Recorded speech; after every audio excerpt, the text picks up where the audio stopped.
자, 오늘 이 시간은 정규 수업은 아니고요.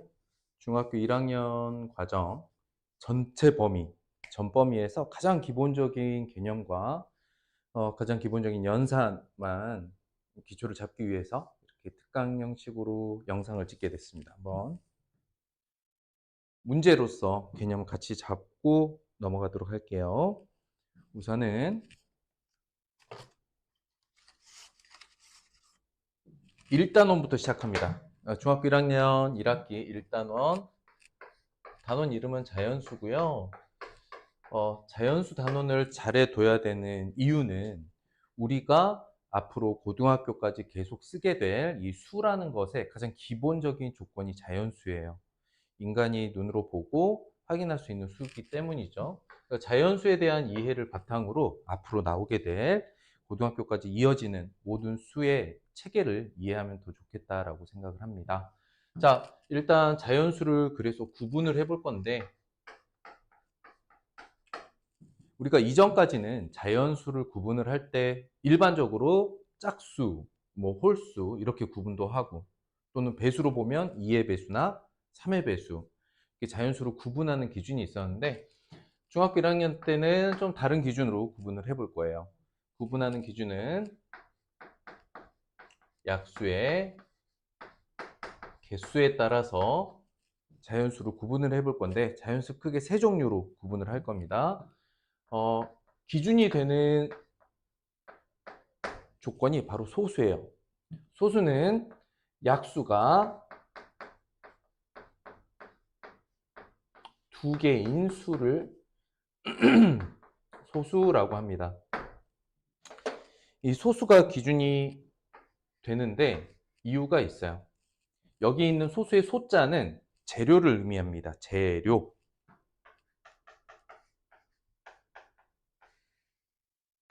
우리가 재료를 나타내는 말 중에 소가 들어가는 말이 뭐가 있을까요?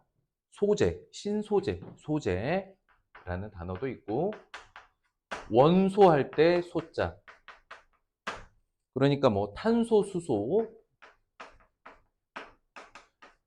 원자를 나타내는 이름이죠. 그랬을 때 이 소라는 말이 실제로 재료의 의미를 가지고 있어요. 원래는 바탕소자 또는 색깔로 하면 하얀색 소자, 한복에 소복이라고 있죠. 그것도 이 소자를 같이 쓰고 있는데 자연수 단어에서 말하는 소수의 소자는 재료의 의미를 가지고 있다.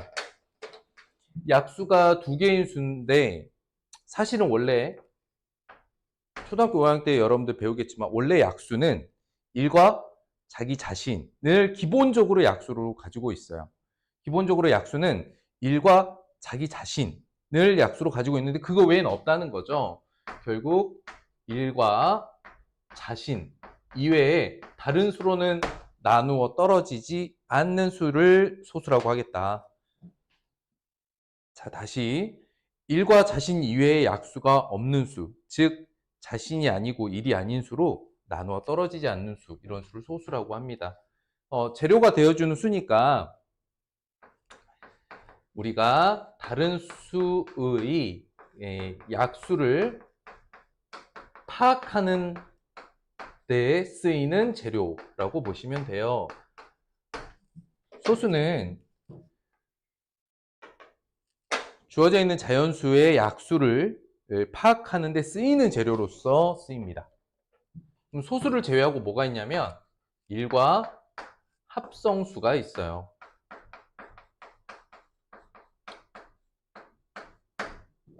원래 약수란 일과 자기 자신을 약수로 가지죠. 그런데 일은 자기 자신도 일이기 때문에 약수가 몇 개? 약수가 한 개인 수. 합성수는 이름에도 나와 있죠. 뭔가가 합성되어 있대요. 합쳐져 있다는 이야기죠. 다른 재료들로 다른 재료들의 합성으로 되어 있다 이런 뜻이고요.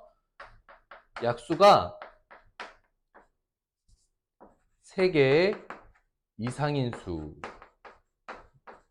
수를 의미합니다. 합성수는 다시 한번 얘기하지만 원래 약수란 일과 자기 자신은 반드시 가지고 있는데 그럼 합성수는 1과 자기 자신이 아닌 다른 수로 나누어 떨어지는 그런 수라는 거죠.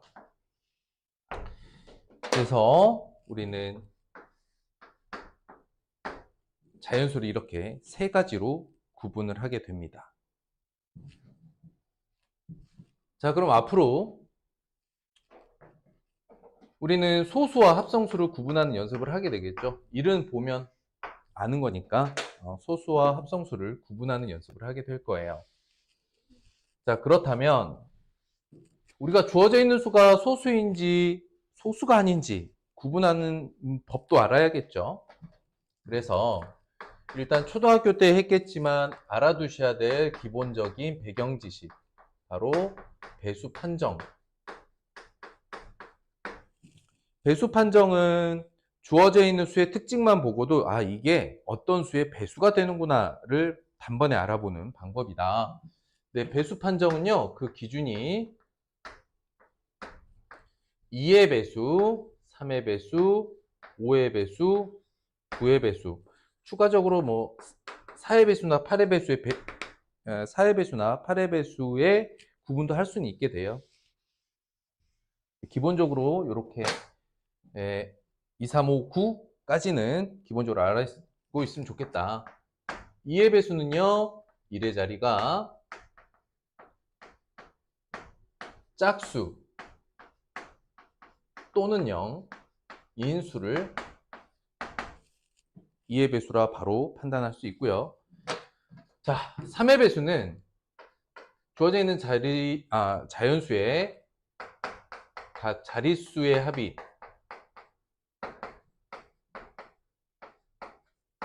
3의 배수이면 그 수 전체는 3의 배수가 되어집니다.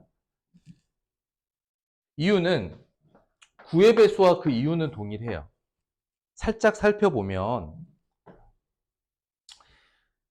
10이 9 더하기 1로 만들어져 있기 때문이에요. 이게 무슨 얘기냐면 10이라는 수는 3으로 나눴을 때, 즉 9가 3의 배수죠. 그렇기 때문에 10이라는 수는 3으로 나누면 나머지가 1이에요. 20은요? 이게 두 개 있죠? 그러니 9 곱하기 2 더하기 2. 30은 같은 방법으로 9 곱하기 3 더하기 3. 어떤가요? 10의 자리의 자릿수를 보면 20은 3으로 나눴을 때 나머지가 2가 되겠죠. 30은 3으로 나누면 나머지가 3이라는 표현이긴 하지만 이것도 3으로 나눠 떨어지니까 나머지가 0이죠. 40은요.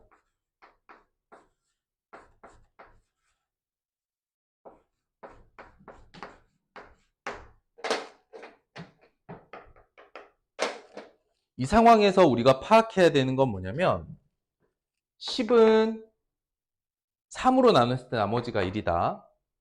20은 3으로 나눈 나머지가 2다. 30은 3으로 나눴을 때 나머지가 3이다. 이런 얘기가 아니고요. 결국 10의 자리에 있는 이 자릿수 2에 대해서 3의 배수인지 아닌지 구분할 때는 20 전체가 아니라 2만 놓고 판단해도 된다는 거죠. 즉 자릿수의 숫자만으로 판단이 된다는 거예요. 30도 마찬가지예요. 30도 30 전체를 볼 게 아니라 이 10의 자리에 있는 3이라는 숫자 자체만으로 3의 배수를 판단할 수 있다는 거죠. 40도 마찬가지고, 즉 20, 30, 40이 아니라 2, 3, 4를 보면서 3의 배수를 판단하면 되는 거예요. 100의 자리는 어떨까요? 원리는 같습니다. 100은 99 더하기 1이에요. 하기 때문에 같은 원리로서 200, 300 또한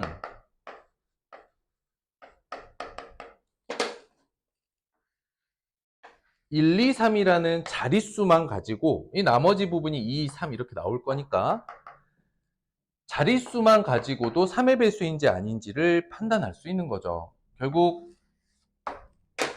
자릿수 자체의 합으로 우리는 3의 배수인지 아닌지를 판단할 수 있게 되는 겁니다.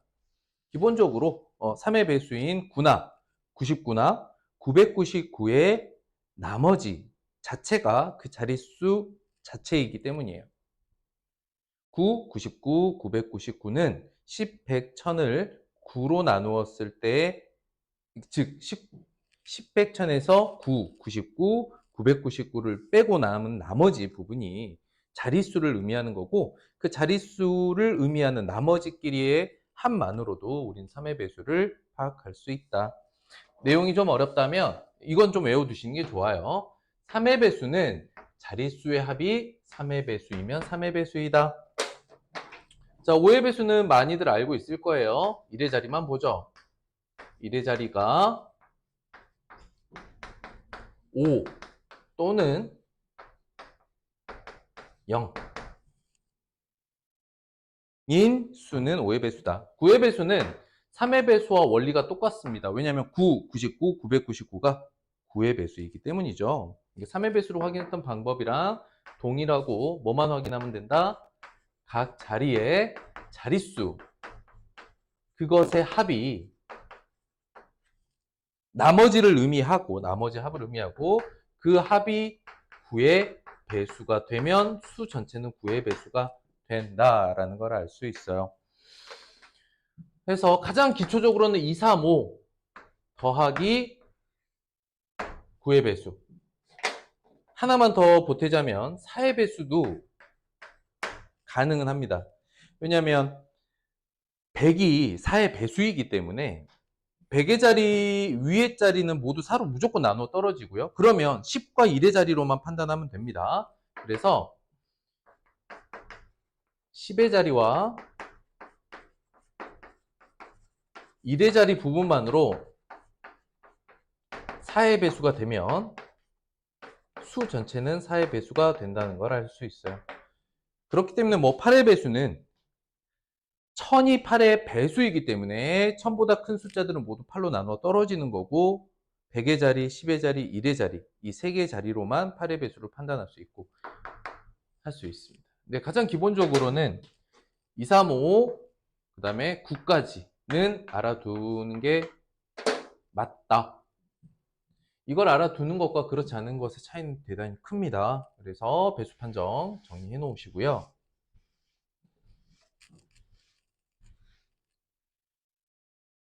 그 다음 알아둬야 될 깨알 같은 지식 하나 한번 보죠. 우리는 약수 존재를 어떤 수까지 확인해 봐야 될까?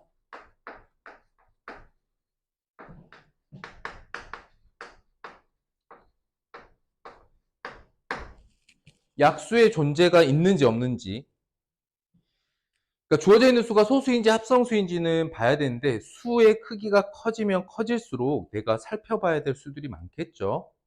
근데 과연 어디까지 봐야 되는가에 대해서 한번 알아보도록 할게요. 예를 들어 볼게요. 약수들을 한번 깔아보도록 하겠습니다. 예를 들어서 24. 우리가 초등학교 때 24의 약수를 찾을 때는 어떻게 찾았냐면, 두 수를 곱해서 24가 되는 순서상을 작은 수부터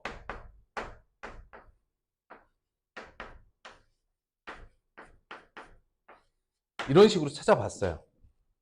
그쵸? 먼저 곱셈으로 표현해보고,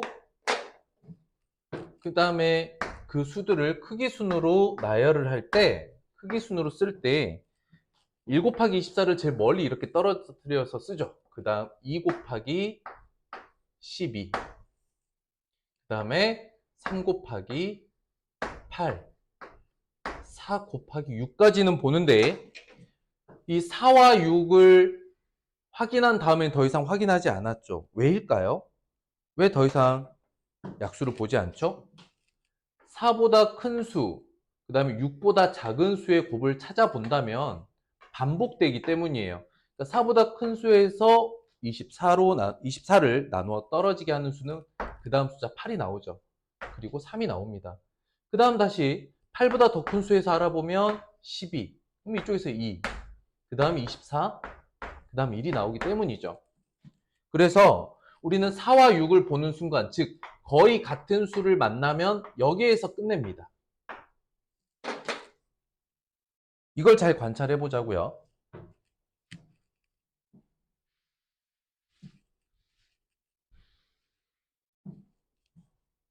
결론은 뭘까요? 수의 크기가 같거나 거의 같은 두 수의 곱까지 도달을 했다면 더 이상 알아보지 않는구나. 그러면 여기가 기준점이 되겠네요. 짝을 이뤄서 곱셈을 할 때 4까지만 보면 알 수 있다는 거예요. 무슨 얘기냐? 24는 어떤 수로 나눠 떨어지지를 볼 때 4보다 큰 수를 볼 필요는 없었던 거죠. 그럼 24와 4를 비교해보면 생각보다 많이 작은 수네요. 근데 4보다 큰 수 쪽에선 더 이상 안 봐도 돼. 4보다 작거나 같은 쪽에서만 약수들을 확인하면 됐어. 그 이유는 뭐냐면 바로 5를 두 번 곱하면 25죠. 대략 5 정도보다 작은 수 안에서 약수가 있는지 없는지 살펴보고 이것의 짝꿍을 큰 수 쪽에서 알아보면 되는 거예요. 예를 들어서 여기 나와 있는 수들 여러 개가 있는데 좀 제일 큰 수로 한번 예를 들어 볼 거예요. 자, 86의 약수를 확인을 해볼 겁니다. 그럴 때 우리가 약수를 무작정 한없이 계속 1부터 계속 알아보는 게 아니라 대략 어떻게 될까? 9 곱하기 9는 약 81이죠. 10 곱하기 10이 100이고요. 약은 아니고. 자, 9 곱하기 9가 81이고 10 곱하기 10이 100이라는 말은 86, 두 수를 곱해서 86이 되는 수는 10보다 큰 수를 볼 필요는 없어요. 즉, 10 이하에서만 있는지 없는지만 살펴보면 되겠습니다. 아시겠어요? 그러면 1, 86. 그리고 우리가 배수 판정법 해봤죠? 6으로 끝났기 때문에 2는 안 돼요. 2가 되고요. 3은 배수 판정법으로 써볼게요. 우리가 배수 판정 가능한 숫자들 이렇게 3개만 써볼게요. 우리 배수 판정 딱 보면 아는 거. 자, 3의 배수 안 되고요. 5의 배수 안 되고요. 4의 배수 안 돼요. 4의 배수 아까 말했던 4로 나누면 나머지가 있으니까. 6의 배수는 안 봐도 돼요. 6은 2와 3의 배수니까 7의 배수는 확인해 봐야죠. 7의 배수는 되는지. 그랬을 때 7의 배수로 이거 7의 배수는 확인해 봐야 돼요. 7로 나눠 봐야 돼요. 그러면 나머지가 2가 나옵니다. 8은요. 4가 안 됐으니까 안 되는 거고요. 9의 배수 아까 3의 배수도 안 됐죠. 그럼 끝난 거예요. 여기서 무슨 얘기냐면 1과 2는 당연히 나왔는데 그 뒤로 3 안 됐고 4 안 됐고 5 안 됐고 이제 9까지 안 됐단 말이죠. 그럼 10의 배수는 아니고 그랬을 때 이런 판단을 하는 거야. 그럼 11의 배수, 12의 배수나 13의 배수, 14의 배수를 봐야 할까? 여기 관찰을 해봐야 될까 할 때 관찰할 필요가 없어 라고 이렇게 확신을 갖는 자세가 중요하다.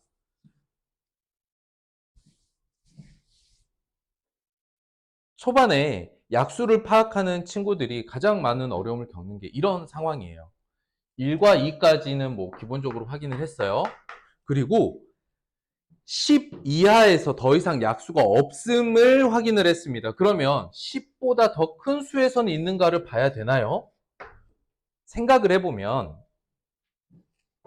우리가 두 수의 곱으로 86을 만든다는 건 하나는 더 작은 수, 하나는 더 큰 수가 되겠죠.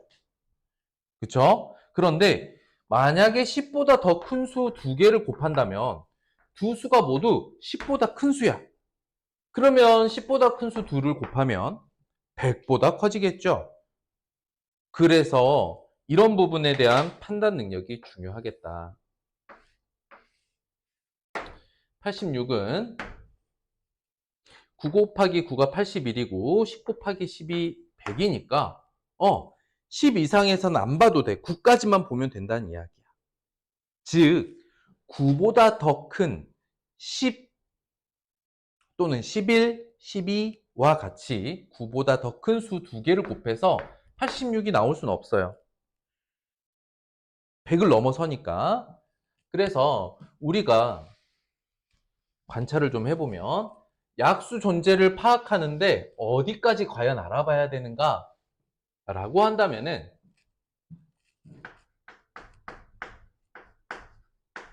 주어진 수를 알아봐야 될 수를 네모라고 했을 때 중학교 과정이니까 이제 문자를 좀 써봅시다.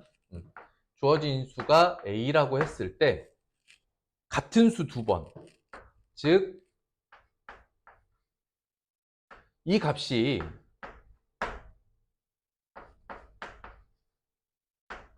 수학에서는 비슷하다라는 표현은 없어요. 하지만 이해를 돕기 위해서 A와 A 값에 가까운 수, 가까운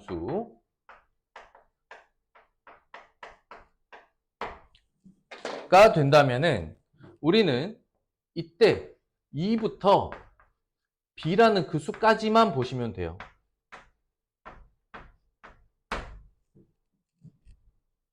(1은) 항상 약수가 되기 때문에 우리는 살펴보지 않죠. 그러니 살펴봐야 될 수는 2부터 B까지 어떤 두 수를 반복해서 곱했을 때 내가 살펴보고자 하는 수와 가까운 수에까지 알아보시면 그보다 큰 수를 알아볼 필요는 없다. 그리고 소수를 좀 알아보죠. 그래서 소수를 어디까지 알아볼 거냐? 관찰을 많이 해봐야겠지만 실제로 우리가 수학 시간에 또는 수학 문제에서 접하게 될 수를 파악하는 데 필요한 소수는 굳이 20 이상까지는 살펴볼 필요는 없어요. 일반적으로. 왜냐하면 예를 들어서 내가 보고자 하는 수가 100이잖아요. 그러면 10까지만 확인하면 돼요. 내가 살펴보고자 하는 수가 200이면 14의 제곱이 196이거든요. 그러면 약수를 14까지만 확인하면 돼요.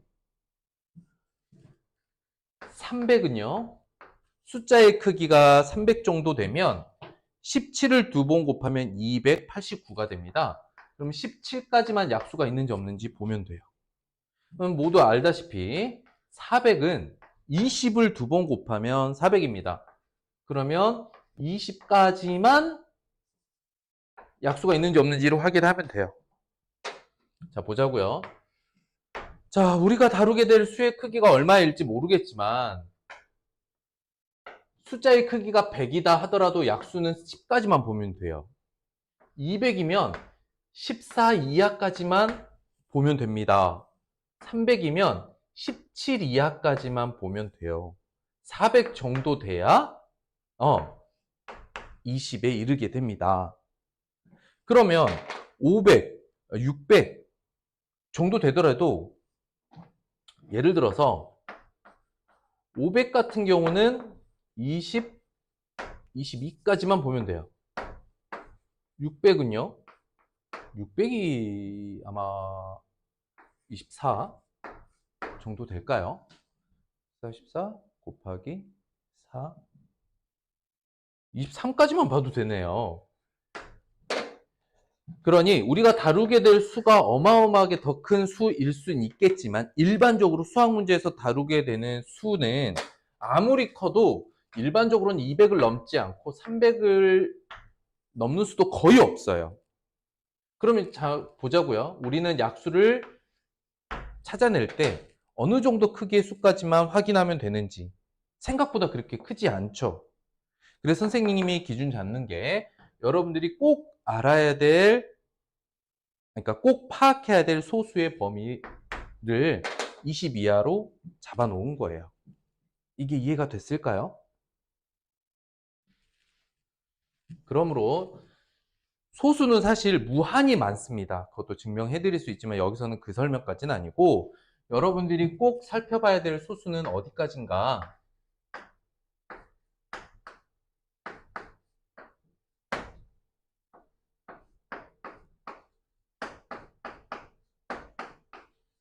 여기까지다.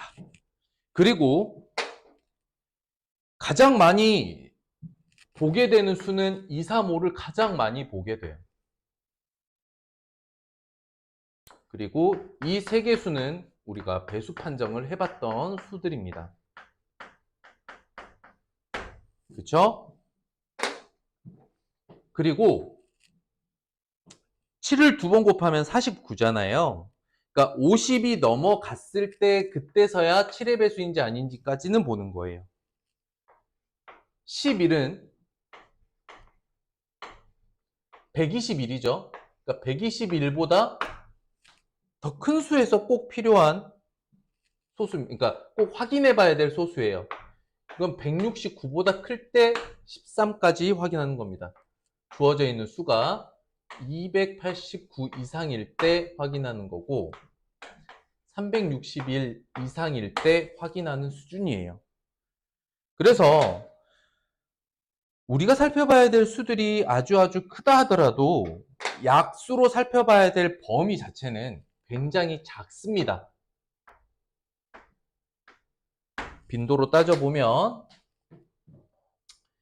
배수 판정 2, 3, 5에서 배수 판정이 끝나는 판단이 대부분일 거고요.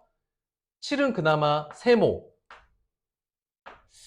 11 세모, 13은 거의 13 이상은 거의 등장할 일이 없어요. 이게 무슨 얘기냐면 2의 배수도 3의 배수도 5의 배수도 7의 배수도 11의 배수도 아닌데 13의 배수인 경우 엄청 숫자가 크겠죠. 그런 일은 거의 일어나지 않는다. 결론은 뭔데요? 2, 3, 5는 배수 판정으로 이어가시고 7과 11까지는 소수로서 꼭 알아두시고요. 13, 17, 19는 액세서리처럼 한번 보는 정도면 충분하겠습니다. 자, 그래서 1번 첫 번째 문항 유형 한번 볼게요. 소수를 고르세요. 소수란 약수가 두 개인 수로서 1과 자기 자신만 약수로 갖는 거죠. 재료수를 의미합니다. 다른 수로 나누어지면 안 돼요. 근데 외우고 있는 소수 7 나왔고요. 4는 2의 배수고, 9는 3의 배수고, 20은 2와 5의 배수고, 50도 2와 5의 배수다. 그러니 소수를 외우고 나머지는 합성수야 이렇게 판단하지 마시고 2, 3, 5, 7, 11 정도만 알아두신 다음 나머지 수들은 나누어 떨어지는지 개별 문제에서 판단해 보는 게 더 빠릅니다. 일단 1은 소수도 합성수도 아니다라고 했습니다. 3은 외웠던 소수고요. 6은 2로 나누어 떨어지고 10은 2와 5로 나누어 떨어지고 51은 좀 판단해 봐야죠. 51. 그래서 51에 대한 판단이 필요한데 살펴보면 일단 2의 배수는 안 되죠. 근데 자릿수의 합이 얼마입니까? 5 더하기 1이 6이잖아요. 그러면 이건 3의 배수가 되는 거예요. 3으로 나눴더니 17이네요. 그러니까 17이 약수이면서 17이 소수이면서 51의 약수이기는 한데 사실 51이 누구의 배수인가 판단할 때는 17로 본 게 아니라 3이 가지고 있는 특징으로 살펴본 거였죠. 이런 판단이 중요하겠다. 3번 문제 보도록 하겠습니다. 자, 1은 아니라고 했고요. 외웠던 소수 3으로 나눠 떨어지고요. 얘는 2로 나눠 떨어집니다. 바르게 판단해 볼 수 있겠죠. 이렇게 소수와 합성수를 구분해 보았어요. 자, 정리. 우리는 앞으로 다루게 될 중학교, 고등학교 전체 수들을 자연수로서 판단하는 일이 아주 많아질 겁니다. 그때 자연수를 도구로 사용하기 위해서 자연수를 다음과 같이 구분을 하고 그 중에 재료가 되는 소수에 집중해서 공부를 하는 거다. 소수는 뭐라고요? 재료수. 소수는 뭐? 재료수. 약수가 몇 개? 2개인 수. 2, 3, 5. 굉장히 중요한 세 개의 소수. 그 다음 소수가 7, 11, 그리고 13, 17, 19가 있는데 여러분들이 가장 집중해야 될 게 2, 3, 5다. 이유는 배수 판정이 가능하기 때문이야. 보자마자 2의 배수, 3의 배수, 5의 배수는 바로 판단이 돼요. 7과 11은 세모다. 2의 배수도, 3의 배수도, 5의 배수도 아닌데 나중에 이제 7의 배수나 11의 배수가 될 수 있는 수들을 만날 일은 거의 없지만 조금 있을 수 있으니까 알아두자. 13, 17, 19는 액세서리 정도로 봐두시면 좋겠다. 자, 그러면 합성수를 골라 보도록 하겠습니다. 합성수란 약수가 3개 이상인 수로 소수로 더 나누어지는 수를 의미합니다. 뭐라고요? 소수로 더 나누어지는 수. 일단 외운 소수 3. 이번 소수는 지워야죠. 소수 아니고 합성수 찾는 거. 4는 2의 배수. 19는 외웠던 소수. 21은요. 어때요? 2 더하기 1. 이거 3의 배수죠. 그리고 3, 7에 21 알고 있었던 거니까. 자, 요런 거 확인해 봐야 돼요. 요런 거로 확인할 때 우리는 소수 판단을 해봐야 돼요. 그런데 생각을 해보면 아까와 같이 9 곱하기 9가 81이잖아요. 우리는 9 이하에서만 살펴보면 돼요. 숫자는 83으로 좀 크다라고 느낄 수 있는데 9보다 큰 수 2개를 곱해서 83이 될 수는 없거든요. 하기 때문에 우리는 9 이하의 소수만 보면 된다. 그러므로 2, 3, 5, 7 9 이하의 소수 2, 3, 5, 7의 배수가 아니라면 이건 소수다 라고 바로 판단할 수 있다는 거예요. 이게 이 판단력이 얼마나 효율적인지 좀 느낌이 오시나요? 다시 9를 2번 곱하면 81이지 않습니까? 그럼 9보다 큰 수 2개를 곱해서 83이 될 수는 없어요. 9보다 당장 하나 더 큰 수가 10이잖아요. 10을 2번 곱하면 100입니다. 자, 이 결론은 뭐냐면 내가 소수들을 가지고 약수를 찾아볼 건데 2, 3, 5, 7의 배수가 만약에 아니면 얘는 더 이상 나누어질 수 있는 수가 없다라고 확신해도 된다는 뜻이에요. 이런 확신이 없으면 2, 3, 5, 7이 아니라 뭐 11도, 13도, 17도 계속 나눠 보다가 안 되네 하는 것을 찾을 수 있게 됩니다. 어디서 멈춰야 되는가가 중요하거든요. 7에서 멈추면 되겠다. 근데 2, 3, 5는 아까 말했던 것처럼 배수 판정이 가능합니다. 2의 배수 아니고요. 3의 배수. 8 더하기 3, 11이죠. 안 되는 거고요. 끝자리 1의 자리 봤더니 5의 배수 아니고요. 이제 7의 배수인지를 봐야 되는데 그럼 83 나누기 7을 해보시면 돼요. 11, 77이죠. 6이네요. 나눠 떨어지지 않습니다. 그러므로 83은 소수라고 확정하시면 돼요.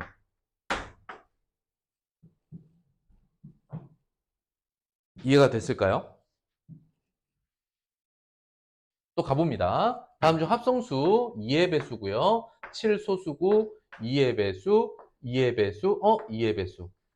배수 판정법을 이해하고 있으면 바르게 판단할 수 있겠죠. 1은 소수도 합성수도 아니고요. 소수고요. 2의 배수, 2의 배수, 띠용. 이거 어떡하지? 숫자의 크기가 89면 또 이 상황과 동일하겠죠. 얘도 2, 3, 5, 7의 배수가 만약에 아니면 소수라고 확정 지을 수 있습니다. 볼까요? 2의 배수 안 되고 3의 배수 안 되고 5의 배수 안 되고 이제 또 7의 배수죠. 아까 7의 배수가 84였죠. 그 다음 91이란 말이지. 아니야. 그럼 2, 3, 5, 7의 배수가 아니면 얘는 소수라고 확정 지어도 된다는 거예요. 그래서 많은 학생들이 이런 상황에서 시간을 많이 허비할 수 있거든요. 왜냐하면 판단이 안 서기 때문에. 2357이 아니라 선생님 뭐 11의 배수 안 되는데요? 13 안 될까요? 10보다 큰 소수에서 더 알아볼 이유가 없었던 거예요.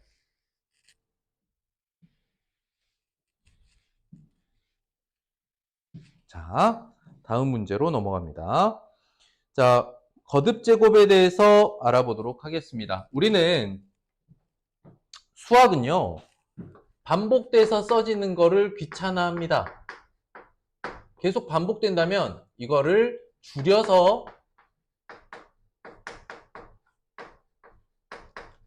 표현한다. 이게 수학의 가장 기본입니다. 수학의 시작은 이거에서 시작했다고 봐도 돼요. 수학의 시작이 이거라고요? 맞아요. 우리가 만약에 수가 없다면 연필 네 자루라는 말을 못하는 거죠. 그럼 연필 네 자루를 뜻하려면 연필 네 번 말해야 돼요. 그러니까 연필 반복되잖아요. 귀찮아. 그걸 줄여. 뭐라고 해? 4라고 하자. 또는 4개라고 하자. 이게 가장 기본적인 수학입니다. 수학은 그래서 반복되는 걸 별로 안 좋아해요. 그래서 덧셈도 같은 수가 반복되면 귀찮아서 곱셈으로 표현하는 거예요. 5 더하기 5 더하기 5 더하기 5 더하기 5 더하기 5 엄청 귀찮죠? 근데 같은 수의 덧셈이 반복되는 거란 말이죠. 우리 이런 걸 줄여서 5 곱하기 6이라고 표현하기로 했어요. 그러면 5 곱하기 6이 의미하는 거는 5를 6번 더하세요를 줄여 놓은 거죠.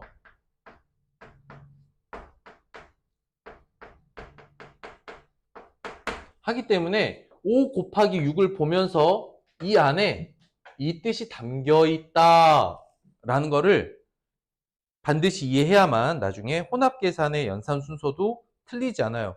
선생님, 왜 곱셈을 먼저 해야 하나요? 이거는 여러분들 6학년 때, 5학년 때 했던 거잖아요. 예를 들어서 2 더하기 3 곱하기 4가 있다면 선생님들이 곱셈 먼저 해라 라고 얘기했죠. 그 이유는 뭐예요? 곱셈은 덧셈을 줄여서 표현해 놓은 거기 때문이에요. 그러니 이 안에는 3 더하기 3 더하기 3 더하기 3이 줄여서 이걸 줄여놔서 표현을 해 놓은 거죠. 절대 3과 2를 먼저 더할 수가 없는 거죠. 왜? 이 곱셈식은 덧셈을 줄여놓은 식이기 때문이야. 그러니까 2 더하기 3을 줄여놓은 게 아니라 3을 4번 더했다를 줄여놓은 거죠. 당연히 곱셈을 먼저 계산해야 된다. 여러분들이 이미지로 가져간다면 이게 훨씬 더 결합이 센 거죠. 단단하게 묶여있는 거죠. 곱셈부터 해야 한다.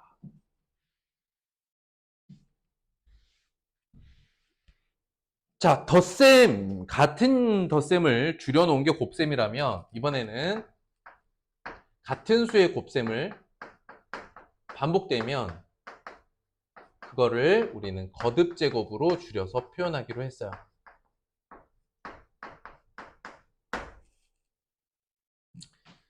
예를 들어 볼게요. 2 곱하기 2 곱하기 2는 같은 수가 이렇게 반복해서 곱해져 있죠. 이걸 어떻게 줄여서 표현할 거냐? 2가 3번 곱해져 있어요. 이렇게 줄여서 표현하기로 했어요.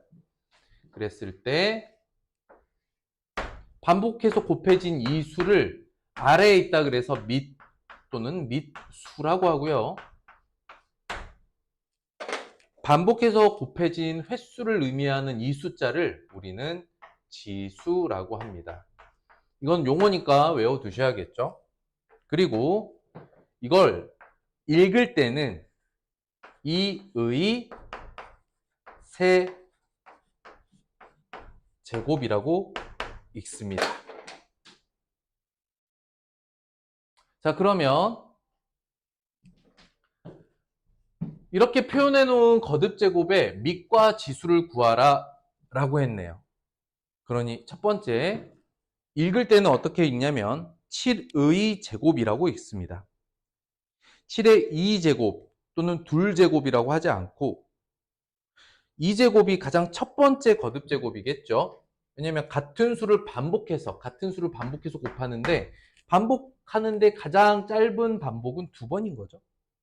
그렇기 때문에 가장 기본이 될 때는 그냥 제곱이라고 읽습니다. 7의 제곱이고요. 밑은 7이고 지수는 2가 되겠습니다. 두 번째, 읽을 때는 2분의 1의 제곱이라고 읽고 밑은 2분의 1, 지수는 2라고 읽을 수 있습니다. 거듭제곱 표현법이었고요. 왜 이걸 이렇게 쓰기로 약속했냐면 이 표현법은 이거 우리가 지금 공부하고 있는 모든 수학은요. 사실은 역사적으로 따져보면 중세 이후에 르네상스를 겪으면서 이제 수학과 과학이 엄청 발달하기 시작했던 그 서양 유럽에서 발달한 수학을 우리가 지금 배우고 있는 거거든요. 그러니까 그 당시에 서양 유럽에서 수학을 연구하던 수학자들을 떠올려 보면 그 사람들 가장 많이 했던, 그러니까 수학을 연구하는 것만으로 돈이 잘 안 되니까 각자 본인의 직업이 있었어요. 유명한 뉴턴이라는 분도 조세청에서 일했고, 우리 정수론의 페르마 아저씨도 우체국에서 아마 일한 걸로 알고 있는데, 이렇게 자기만의 직업들을 다 가지고 있었어요, 수학자들이. 그때 수학자들이 제일 많이 했던 직업이 뭐였냐면 시계 제작 또는 수리 같은 걸 했어요. 하다 보니까 시계를 만들다 보면 숫자를 크기대로 만들었어요. 어떤 경우는 좀 작게 만드는 숫자도 있었고, 크기 자체를 숫자를 크게 만드는 숫자들도 있었어요.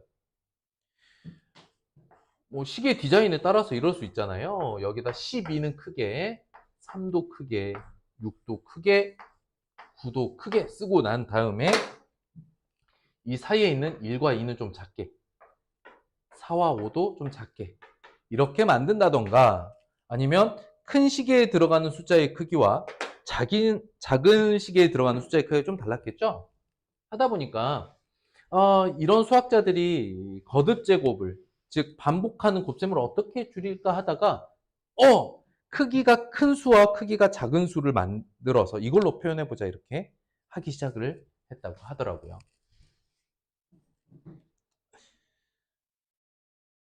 자, 소인수분해 보기 해보도록 하겠습니다. 소인수분해 알아보죠.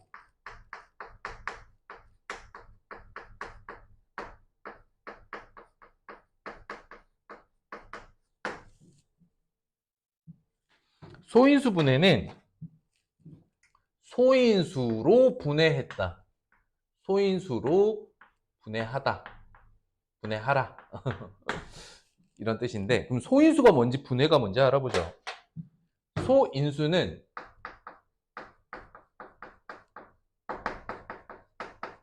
소수인 인수를 의미합니다. 인수는 뭐냐? 영어로 하면 factor가 되는데, 여러분들이 받아들이기에는 일단 약수로 받아들이세요. 일단은 약수로 받아들이세요.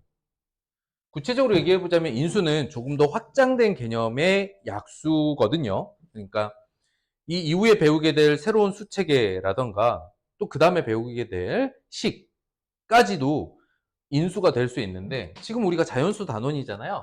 자연수 단원에서 말하는 인수는 그냥 우리가 초등학교 5학년, 6학년 때 다루었던 그 약수랑 동일한 개념이라고 보시면 되겠습니다. 동일합니다. 여기까지. 그래서 소수인 인수란 결국 소수인 약수를 의미하는 거고, 분해는 뭘 분해라고 할까요? 우리가 레고를 이어 붙여서 뭔가 만드는 거는 조립이죠. 그런데 이걸 다시 다 뜯는 게 분해예요. 소인수 분해라는 건 뭐냐면 결국 재료가 될 수 있는 수의 약수를 찾아내고, 약수 중에 결국 재료인 수들을 찾아내고, 그것들이 어떻게 재료가 되어지는지를 표현해 놓은 게 분해예요. 좀 어렵죠? 쉽게 말하면 주어져 있는 수를 곱셈으로 표현을 해 놓은 거예요. 어떤 수들이 몇 개 곱해져서 만들어져 있는가. 즉 약수란 나눠 떨어지는 수고, 배수는 곱해서 만들어지는 수인데, 소인수 분해를 당할 수는, 소인수 분해를 당하는 수는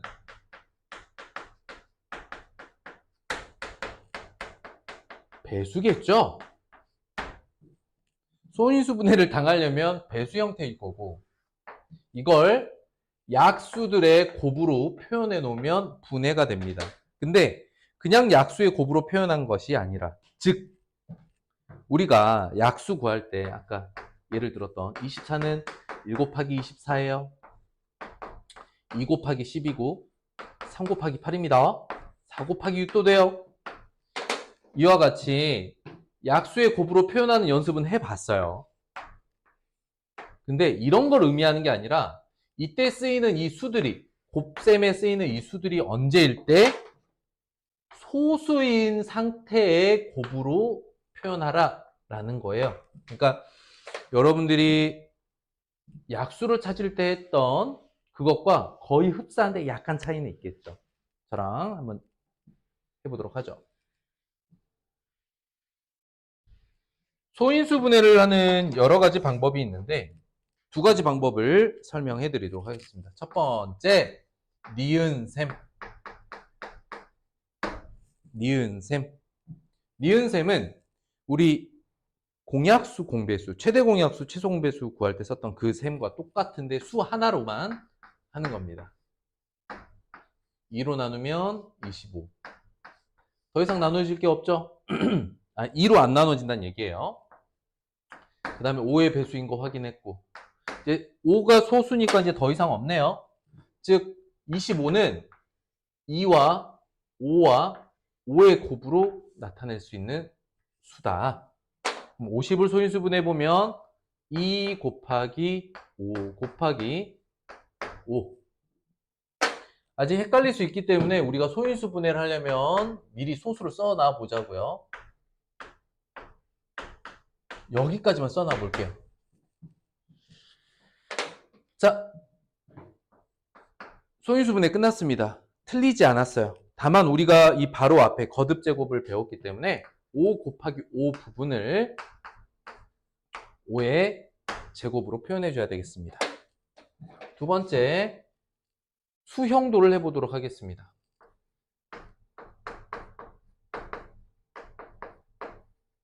수형도, 나뭇가지 그림이라고 하는데요. 이렇게 쓰는 거예요. 50은 2 곱하기 25다. 25는 5 곱하기 5다. 소수를 위에 써주는 겁니다. 나누어 떨어지는 소수를 위에 써보는 거예요. 그랬을 때 나는 몫이 소수로 끝난다면 여기서 이제 멈추고 하나, 둘, 셋의 곱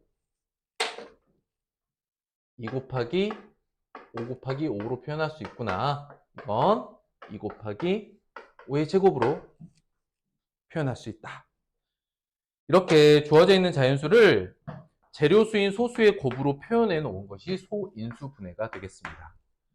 자, 그러면 따라서 나머지 두 문제도 소인수 분해 한번 해보죠. 980 가보도록 하겠습니다.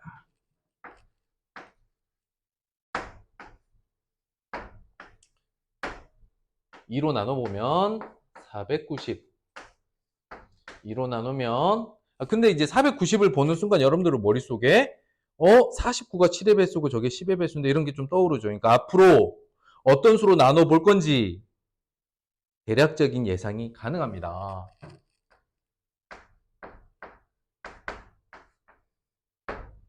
(5로) 나누면 49. 49는 7 곱하기 7. 그러므로 980은 2가 2개, 5 하나, 7 2개. 우리가 그래도 니은셈을 할 때 소인수, 그러니까 소수의 크기 순서대로 해놓으면 소인수 분해를 쓰기에도 편합니다. 이게 크기 순서대잖아요.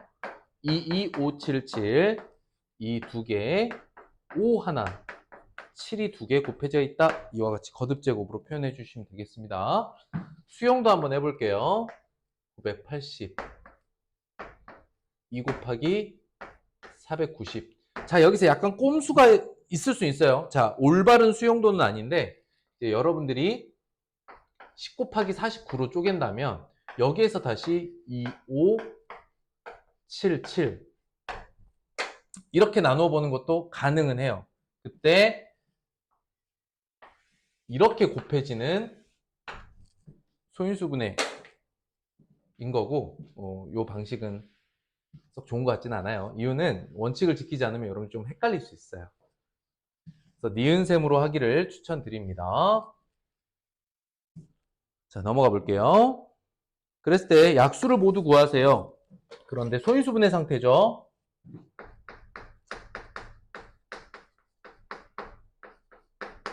소인수 분해를 통해서 약수 찾기.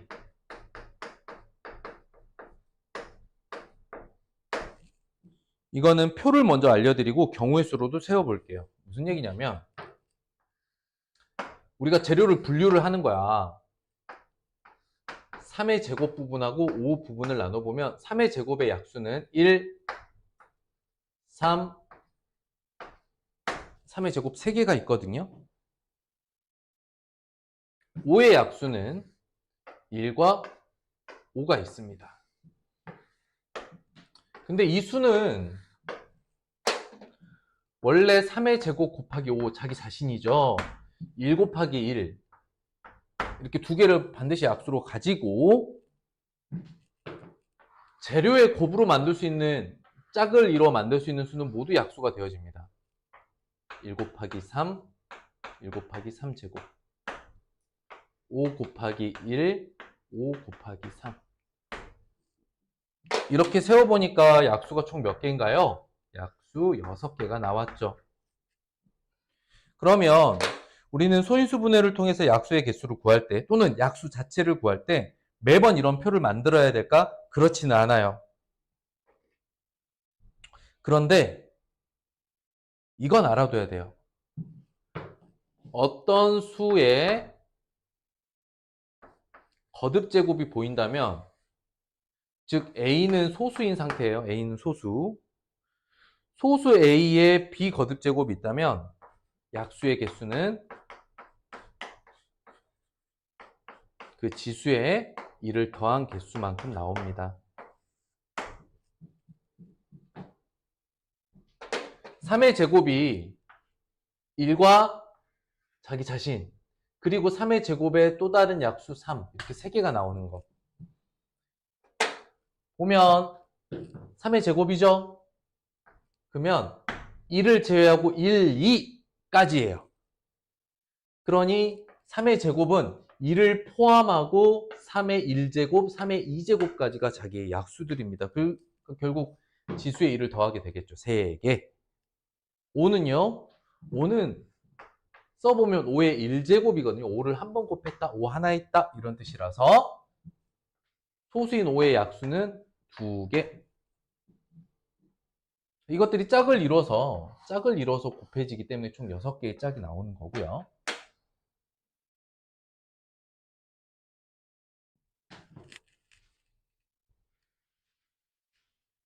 자, 표가 아닌 방식으로 한번 볼까요?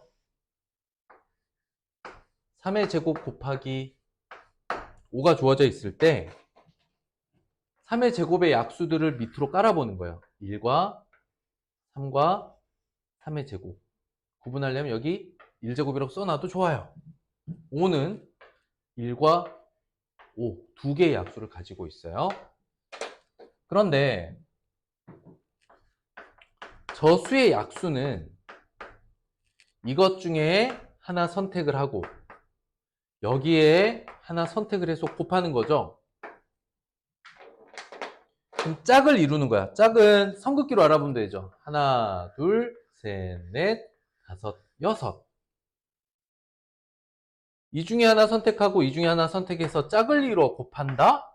총 3가지 경우, 2가지 경우가 짝을 이뤄서 총 6개의 짝을 이룬 곱셈을 만들어낼 수 있는 거죠.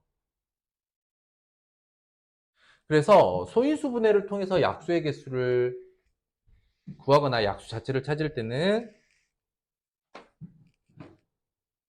1번 약수는 어떻게 찾냐? 각 소인수 거듭제곱 부분이 있죠.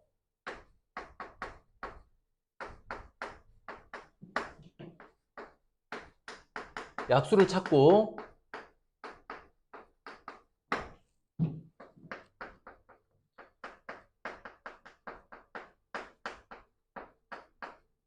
순서쌍을 이뤄서 곱하면 약수를 알아볼 수 있습니다. 약수의 개수는 그래서 어떻게 돼? 각 지수에 일씩 더한 것들을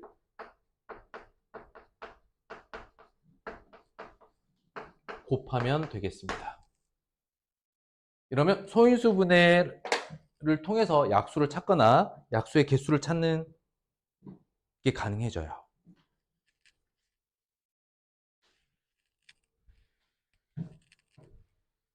그럼 3의 세제곱은 약수가 몇 개 있을까요? 1, 2의 1제곱, 2의 제곱, 2의 세제곱까지. 어떻게 알아보냐면 1과 자기 자신, 그리고 그 사이에 있는 거듭제곱들. 그렇기 때문에 항상 소인수 분해가 되어 있다면 지수에 1을 더해서 구하시면 돼요. 2 곱하기 5는 어떨까요? 2의 1제곱이고 5의 1제곱이다. 이렇게 보셔도 좋고요. 원래 2와 5는 소수기 때문에 각각 약수의 개수는 2개입니다. 이게 짝을 이루겠죠. 이런 식으로. 4개의 약수가 만들어지겠어요.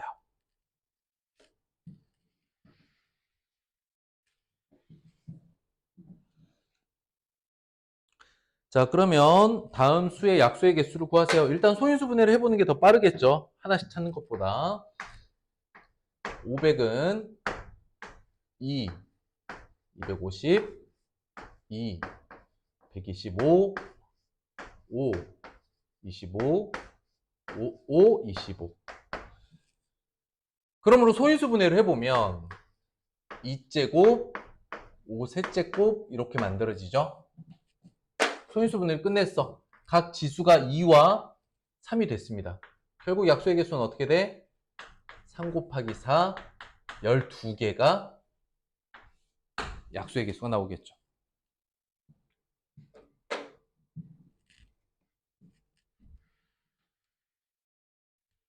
3 곱하기 7의 제곱은 어떨까요? 바로 볼까요? 약수의 개수 몇 개? 3의 약수의 개수 2개, 7의 제곱 약수의 개수 몇 개? 3개. 들어갈 수 있는 것. 이렇게 순서쌍을 이뤄서 곱해서 약수가 만들어질 것이기 때문에 그 순서쌍의 총 개수는 6개.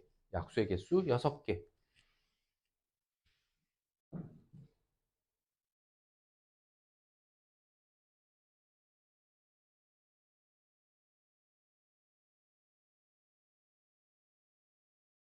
(504도) 한번 해볼까요? 숫자가 겹쳐 보이네요.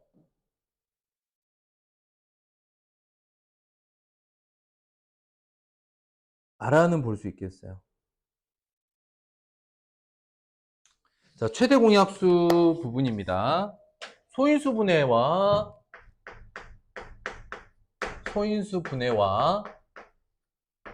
최대 공약수 greatest common divisor 어렵죠? 그래서 최대 공약수는 약자로 greatest G로 씁니다.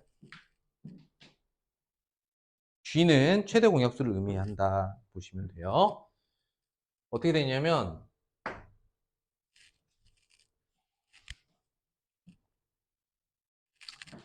방법을 먼저 써드리는 게 낫겠다. 그죠? 어떻게 하시면 되냐면 우선 각 소인수 밑이 같은 수끼리 줄 맞춰서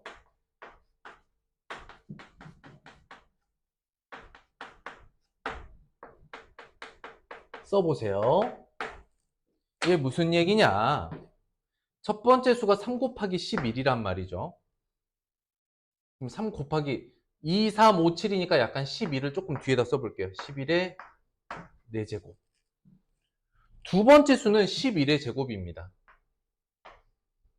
세 번째 수는 2 곱하기 5의 4제곱이에요. 2의 세제곱 곱하기 5의 4제곱이네요. 이렇게 지금 주어져 있습니다. 여기 지금 글자가 겹쳐 보여가지고 저래 보이는데, 요거를 다르게 한번 해볼게요.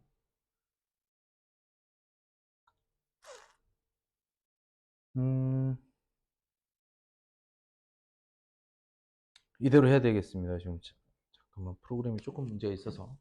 큰 차이는 없을 것 같아요. 그냥 해보죠. 자, 보시면 숫자가 3개가 있어요. 3개를 위아래로 이렇게 A라는 수, B라는 수, C라는 수를 밑이 2인 경우, 3인 경우, 5인 경우, 11인 경우 이렇게 4가지 경우의 수가 있었거든요. 그랬을 때 각 자릿수에 맞춰서 이렇게 써 봅니다. 이 상황에서 최대 공약수를 구하라 라고 하면 G는 A의 도, B의 도, C의 도 모두 들어있어야 되는 그 수겠죠. 하기 때문에 각 자릿수에서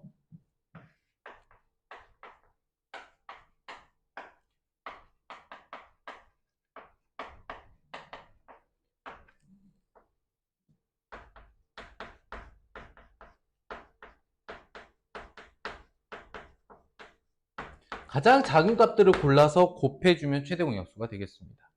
그러니까 여기에도 들어가고, 그러니까 첫 번째 수, 두 번째 수, 세 번째 수에 모두 들어가야 되는데 지금 2의 거듭제곱 자리면 아무것도 없죠. 여러분들 이거 자릿수 좀 어려우면요, 비어있는 자리에 모두 2를 채워주셔도 돼요. 이런 식으로 비어있는 자리를 1로 모두 채워도 괜찮습니다. 헷갈리신 경우.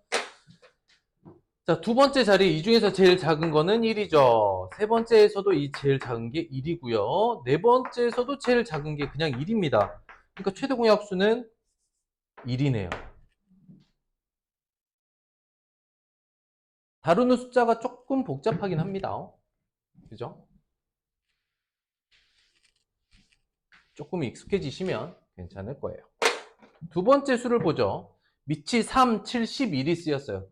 세수 3, 7, 11, 세 번째가 3의 제곱이니까 그러면 3의 자리, 7의 자리, 두 번째 수가 3의 자리, 11의 자리, 세 번째 수는 3의 제곱까지만 이렇게 되어 있습니다. 마찬가지로 비어있는 자리에는 2를 채워주세요. 그리고 자릿수를 확인해 봅니다. 자, 그랬을 때 3 자리를 보면 첫 번째가 3의 세제곱이네. 이렇게 되어 있는데 여기에도 모두 들어가야 되기 때문에 3의 세제곱, 3의 제곱, 3의 제곱, 이 중에 제일 작은 건 3의 제곱이다. 1, 7의 제곱, 제일 작은 거 1이고 1, 11, 4제곱, 1, 마찬가지로 제일 작은 건 1이다. 최대 공약수는 3의 제곱인 9가 되겠습니다. 됐을까요? 세 번째 수들을 보도록 하겠습니다. 3의 제곱, 2도 있네요. 그러니까 3의 제곱을 약간 뒤에 빼서 13의 세제곱. 두 번째 수는 2의 세제곱 곱하기 13 세제곱. 그 다음에 C가 안 보이네요. 2의 4제곱, 3의 제곱. 2의 4제곱 곱하기 3의 제곱. 이렇게 쓰여 있는데 마찬가지로 각 자릿수를 틀어지지 않게 이렇게 비교해 보면, 그리고 비어있는 자리가 헷갈린 경우 곱하기 1로 채워놓고 곱셈 부분을 한번 보죠. 가장 작은 수 1입니다. 그 다음 두 번째에서도 가장 작은 수가 1이고 세 번째도 가장 작은 수가 1입니다. 최대 공약수가 1이네요. 이렇게 최대 공약수를 구할 수 있게 되는 겁니다. 다음 세 수의 최대 공약수를 구하는데 소인수분해가 되어 있는 게 아니고 안 된 상태에서 구해봐야죠. 지금 선생님이 문제를 초등학교 때 했었던 2개짜리가 아니라 3개짜리 위주로 보여드리는 이유가 이 소인수분해를 이용한 최대 공약수, 이제 이 뒤에는 이 소인수분해를 위한 최소 공배수도 하게 되는데 소인수분해를 위한 최대 공약수가 최대 공약수에서 3개짜리 구하는 건 초등학교 때도 해본 것 같긴 한데 최소 공배수는 안 해봤죠. 헷갈리는 이유가 하나 있어요. 그런데 소인수분해를 이용을 해서 최대 공약수와 최소 공배수를 구하면 틀릴 이유가 없습니다. 구조적인 파악이기 때문에 결론은 뭐야? 하라는 거예요. 소인수분해를 하라는 이야기입니다. 12와 156과 192를 소인수분해 해놓고 자릿수 맞춘 다음에 최대 공약수를 이렇게 구해야 되는데 언제나 이렇게 쓰는 습관을 좀 가지셨으면 좋겠어요. 자, 12부터 갑니다. 선생님 그냥 빠르게 해볼게요. 2의 제곱 곱하기 3이고요. 156은 조금 헷갈릴 수 있죠. 156은 4의 배수까지는 되는데 8의 배수는 안 돼요. 8로는 안 나눠 떨어지니까. 2의 제곱 먼저 해볼게요. 4로 나누면 4, 3, 12, 36, 9, 39죠? 그래서 곱하기 3, 저기 뒤에 가서 13이 있겠네요. 192는 일단 3의 배수인데 4로 나누면 나눠 떨어져요. 8이면 2, 8에 16, 8도 되네요. 8로 나누면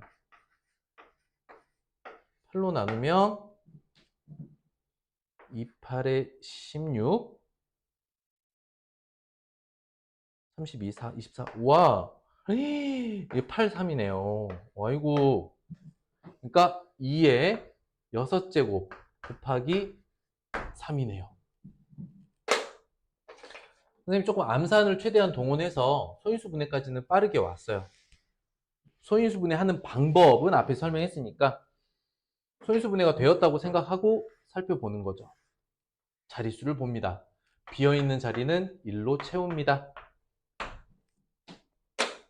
자, 각 거듭제곱에서 가장 작은 수를 선택해 봅니다. 어떻게 됩니까? 2의 제곱이죠. 모두 3이니까 가장 작은 수도 3입니다. 그리고 여기는 1이 제일 작죠. 최대 공약수는 12가 되겠습니다. 두 번째 수들도 한번 보죠. 아무래도 다루는 수의 크기가 좀 많이 크네요. 216, 256, 280. 조금 암산하는 단계를 보면 이게 2의 배수이면서 9의 배수도 되거든요. 18로도 나눠 떨어진다는 이야기고 일단 순서대로 가면 4의 배수가 돼요. 근데 8의 배수도 돼요. 200이 8의 배수이면서 16이 8의 배수니까 합친 것도 8의 배수다. 이건 선생님만의 암산 방식인데 200까지는 8의 배수가 돼. 근데 16도 8의 배수야. 그럼 이건 8도 나눠 떨어지네. 2의 세제곱까지는 간다는 이야기네요. 그래서 8로 나누면 27. 결국 2의 세제곱 곱하기 3의 세제곱. 256은 조금 이제 외워도 좋은데 이것도 이제 8의 배수가 되죠. 근데 8의 배수뿐만이 아니에요. 이게 16의 거듭제곱이거든요. 이거는 나중에 외워두시면 좋은 거듭제곱이긴 합니다. 2의 8제곱입니다. 280도 200까지 8의 배수고 80도 8의 배수죠. 그래서 2의 세제곱. 근데 10의 배수도 되네. 그죠? 곱하기 5 곱하기 7. 이렇게 소인수 분해를 했습니다. 근데 아무리 선생님이 설명한다고 해도 그 암산 과정을 따라가긴 조금 어려울 수 있어요. 자, 자릿수 없는 것들 5하고 7 너무 좁게 썼네요.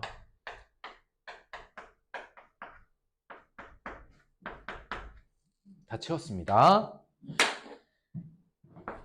최대 공약수는 각 자릿수 제일 작은 거 2의 세제곱 1, 1, 1 결론은 8입니다.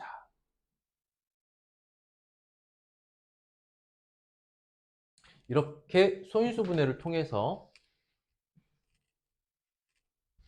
최대 공약수를 구해봤어요. 자, 최소 공배수를 구해보도록 하겠습니다.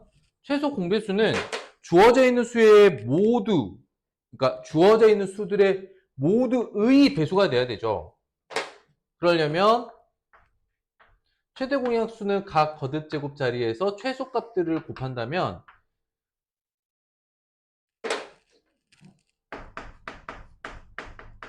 최소 공배수는 약자를 L을 써요. least, common. 그래서 최소 공배수는 각 자리의 최대값들을 곱합니다.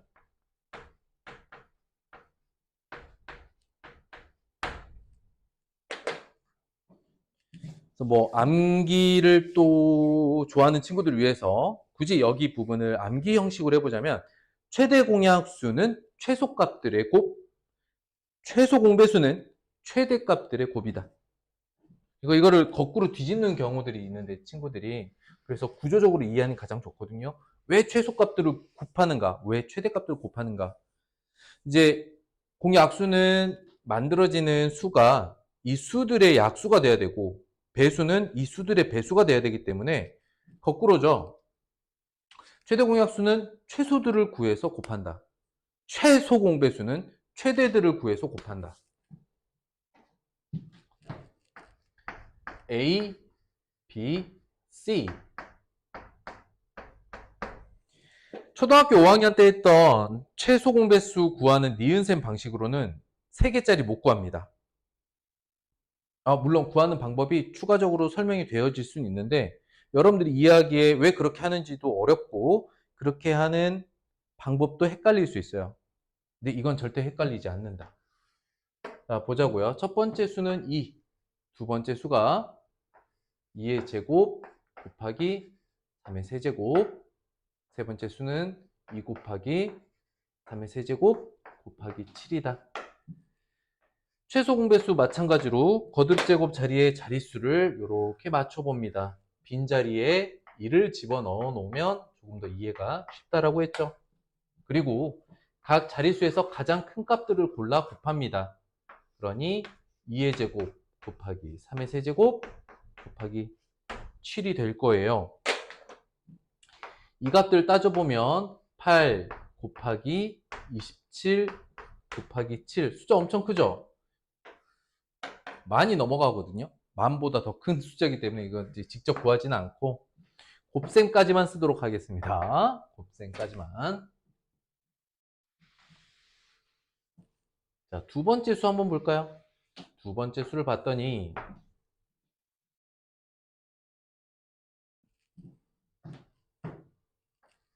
2의 세제곱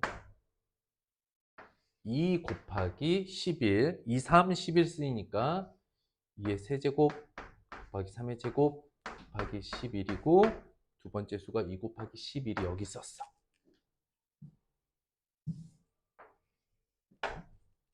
미치로 쓰인 소인수가 3개니까 이렇게 자리를 맞췄는데 비어있는 자리 1 메워놓고 가장 큰 거 2의 세제곱 곱하기 3의 제곱 곱하기 11 8 곱하기 9 곱하기 11 792 정도 되겠네요.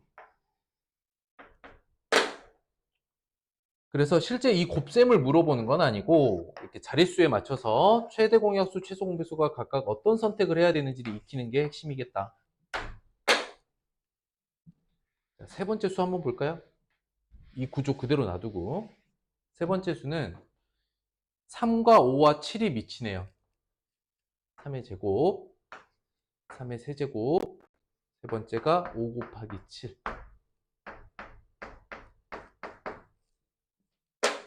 이렇게 세 개의 숫자가 있다면 비어있는 자리 1.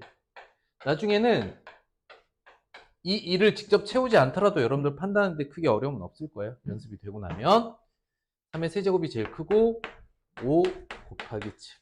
여기까지만 써놔도 되겠습니다. 이게 소인수 분해를 이용한 최소 공배수 되겠습니다. 그래서 최대 공약수던 최소 공배수던 소인수 분해를 한 다음 밑이 같은 수끼리 줄을 맞춰 쓴 다음에 최대 공약수는 최소값들의 곱, 최소 공배수는 최대값들의 곱으로 구할 수 있겠습니다.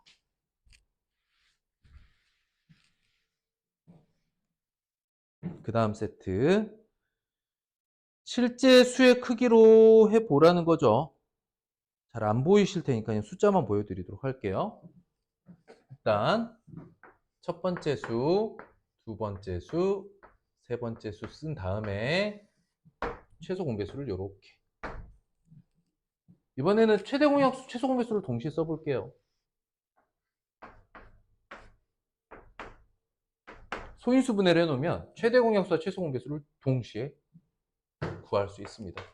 7은 그냥 7이고 72, 2 곱하기 5 곱하기 7이 되는 거고 84, 이거는 그냥 암산하는 거예요.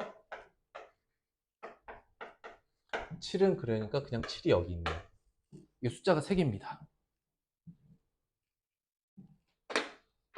그리고 자릿수를 맞춥니다. 비어있는 자리는 2를 채워 놓습니다. 확인합니다. 최대 공약수 어떻게 될까요? 각 자릿수의 최소값 1, 1, 1, 7. 그래서 최대 공약수는 7이 되겠습니다. 최소 공배수는요, 제일 큰 값을 선택하죠.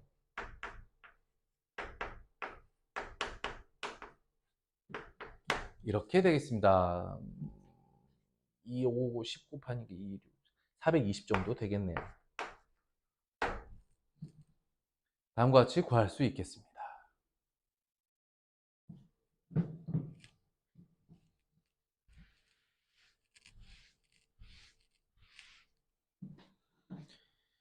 자, 다음 단원.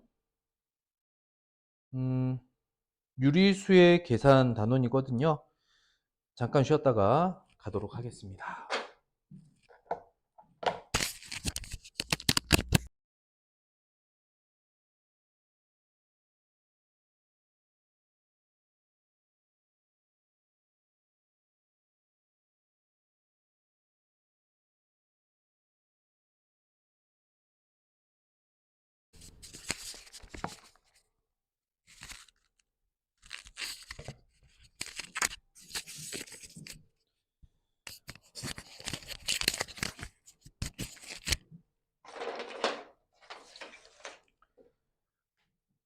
자, 이번에는 정수와 유리수 단원에 대한 이야기를 좀 해볼게요.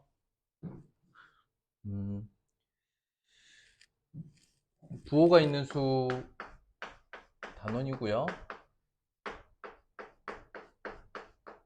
이제 수가 가지고 있는 특징, 수가 가지고 있는 속성이라고도 하는데 두 가지로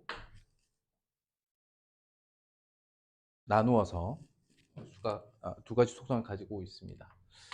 부호는 방향을 의미하고 뒤에 붙어 있는 수는 크기를 의미하는데 우리는 이 값을 절대값이라고 해요.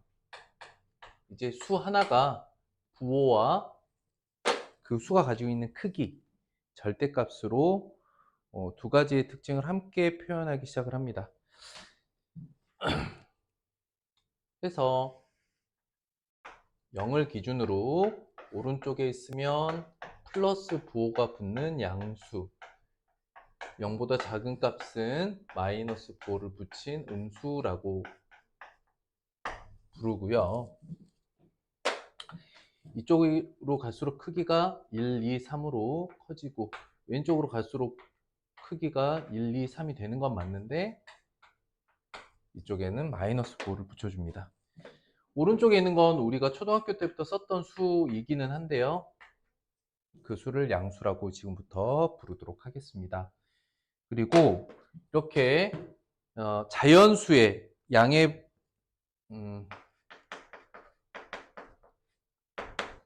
자연수에 부호 플러스 또는 마이너스를 붙인 값 그리고 그 기준이 되는 0, 이 세 개를 합쳐서 정수라고 해요. 정수는 그래서 양의 정수, 자연수, 0, 음의 정수로 구분을 합니다.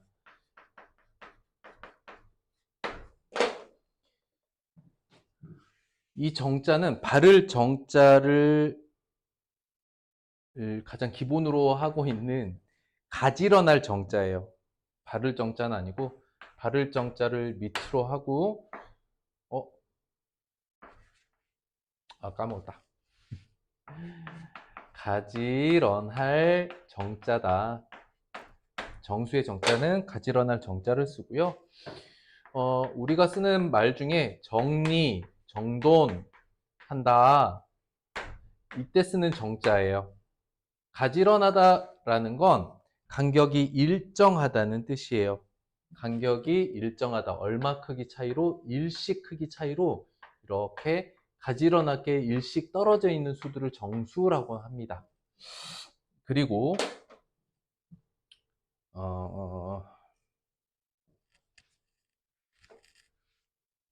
유리수는 음호까지는 뭐 굳이 설명을 하는 건 괜히 기니까 유리수는 넘어갈게요. 그래서 수의 체계가 부호가 있는 수, 유리수가 되는데 유리수는 플러스나 마이너스 부호를 가지고 분수로 표현할 수 있는 모든 수가 유리수예요. 그 중에 아까 방금 얘기했던 정수가 있고 정수 뺀 나머지 유리수가 있어요. 그건 따로 이름이 있는 게 아니고 정수 아닌 유리수라고 불리는 정수 아닌 유리수라고 부릅니다.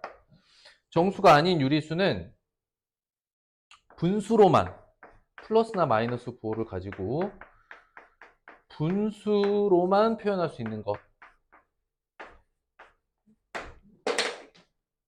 이렇게 돼요.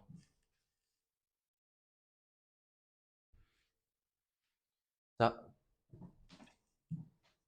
두 번째 정수와 유리수의 덧셈과 뺄셈인데요.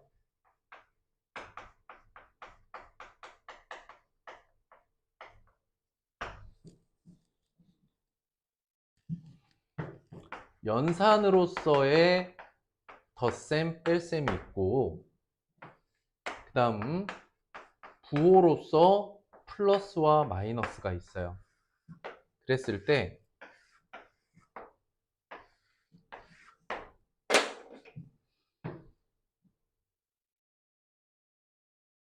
부호와 연산이 어떻게 나오냐면 앞에 수도 플러스나 마이너스가 있겠죠. 여기에 더하기 또는 빼기를 하고 뒤에 있는 수도 플러스나 마이너스의 부호가 있고 수가 이런 형태로 덧셈 뺄셈이 이루어질 겁니다. 그때 바로 이 영역에서 연산과 부호가 마주치는 이 부분에서 우리는 모두 덧셈으로만 바꿔줄 건데 이유와 방법에 대해서 알아보도록 하겠습니다. 일단 덧셈과 뺄셈을 가지고 연산을 할 때 덧셈은 수의 위치를 바꾸거나 덧셈의 순서를 바꿔도 결과가 똑같아요. 초등학교 때 얘기를 해볼게요. 5 더하기 2 더하기 1은 8이죠. 이때 5와 2의 위치를 바꿔도 1과 2의 위치를 바꿔도 또는 뒤에서부터 더해도 덧셈은 결과가 동일합니다. 그런데 뺄셈을 한번 볼게요. 뺄셈을 보면 앞에서부터 뺄셈을 하면 우리가 아는 결과인 2가 나오죠. 그런데 이 뺄셈을 뒤에서부터 만약에 한다면 5 빼기 2 빼기 1 여기를 먼저 빼면 이렇게 빼버리면 4가 돼버려요. 그렇죠? 또는 수의 위치를 바꿔서 5 빼기 2를 2 빼기 5로 만약에 이런 식으로 바꿔버렸다. 안 되잖아요. 결과가 틀어지죠? 하기 때문에 덧셈은 뺄셈보다 훨씬 더 계산하는데 유리합니다. 수의 위치를 바꿀 수 있어요 라고 하는 게 교환 법칙. 덧셈, 연산 순서를 뒤에서부터 해도 결과가 같아요. 결합 법칙이라고 하는데 덧셈과 뺄셈 중에 덧셈이 연산에서 훨씬 더 유리하기 때문에 모든 연산은 덧셈과 뺄셈이 있을 경우 덧셈으로만 바꿔서 하게 됩니다. 어떻게 이 부분에서 어떤 일이 생기는지 볼게요. 자, 연산의 덧셈과 부호의 플러스가 만나면 덧셈이 됩니다. 이게 가장 기준이라고 볼게요. 이렇게 볼게요. 오른쪽 앞으로 가세요. 오른쪽 그대로 가세요. 오른쪽으로.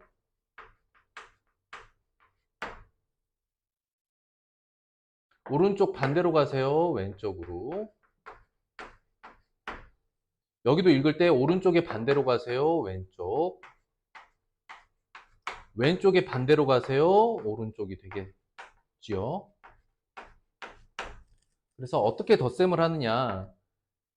뺄셈을 덧셈으로 바꾸는 것만 할 줄 알면 되니까 빼기 플러스는 더하기 마이너스로, 빼기 마이너스는 더하기 플러스로 바꾸어 줍니다. 일단 부호 바꾸기, 덧셈 뺄셈을 덧셈으로만 모두 정리하는 것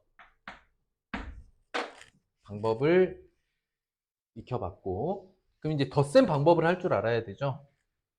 덧셈은 같은 부호끼리 는 더하면, 쉽게 말해서 힘을 합친다.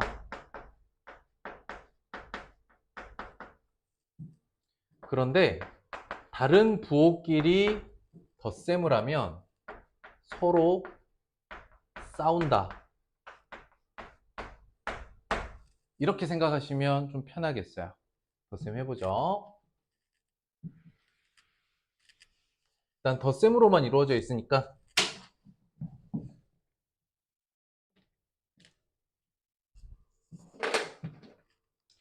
자, 1번 첫 번째 덧셈을 해보면 분모가 서로 다르기 때문에 분모로 같게 만들어야겠죠. 통분은 해야 합니다.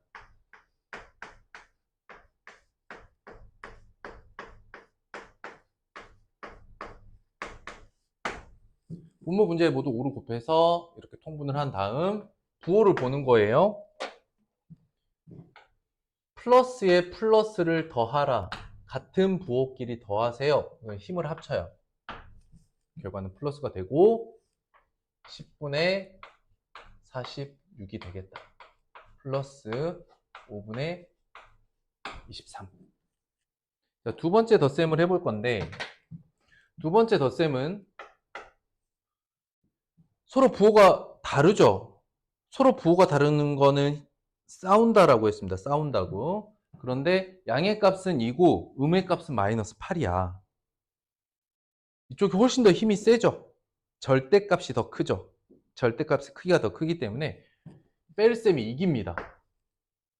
마이너스가 이깁니다. 마이너스가 이기고 그 크기는 둘이 싸웠기 때문에 큰 값에서 작은 값을 빼줘야 돼요. 그래서 마이너스 6이 된다. 그 다음 둘 다 마이너스죠. 부호가 같으니까 힘을 합칩니다. 마이너스로 힘을 합치고 크기도 합쳐요. 마이너스에 14분의 12 더하기 14분의 21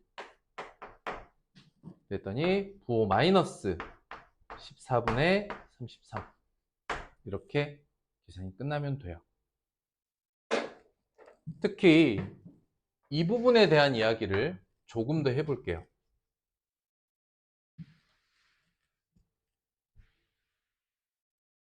원래 처음에 마이너스가 도입될 때 이런 생각을 해본 거죠. 4 빼기 3은 3 빼기 2와 같고 2 빼기 1과 같고 1 빼기 0과 같다. 그래서 1이다. 이렇게 생각을 한번 해볼 수 있겠죠. 뒤집어서 생각을 해보면 3 빼기 4는 2 빼기 3과 같고 1 빼기 2와 같고 0 빼기 1과 같아요. 이 상황에서 더 어떻게 할 거냐? 0 빼고 마이너스 1만 쓴다. 이렇게 처음에 음수가 도입됐다고 보시면 되겠습니다. 그래서 이후에 서로 부호가 다른데 덧셈을 하는 상황은 방금 설명해드린 처음에 음수가 도입됐던 과정을 생각해보면 조금 더 이해하기가 수월할 것 같아요.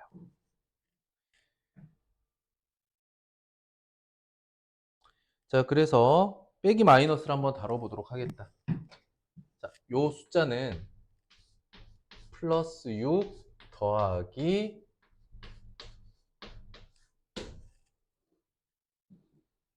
플러스 5로 바꿀 수 있겠다.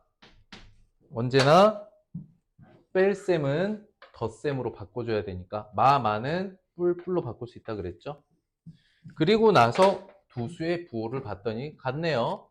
힘을 합쳐요. 플러스 11. 두 번째 수 뺄셈은 덧셈으로 바꾼다 그랬죠. 더하기 플러스로 바꿔야 됩니다.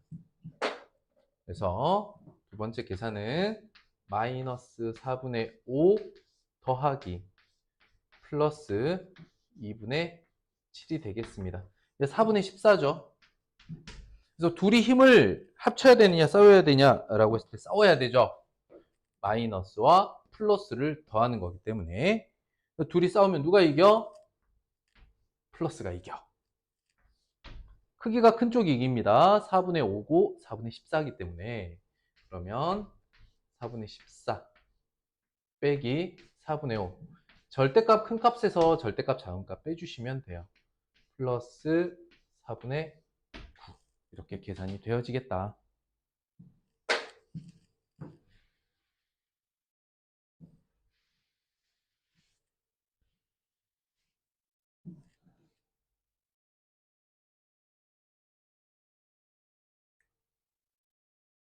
자, 그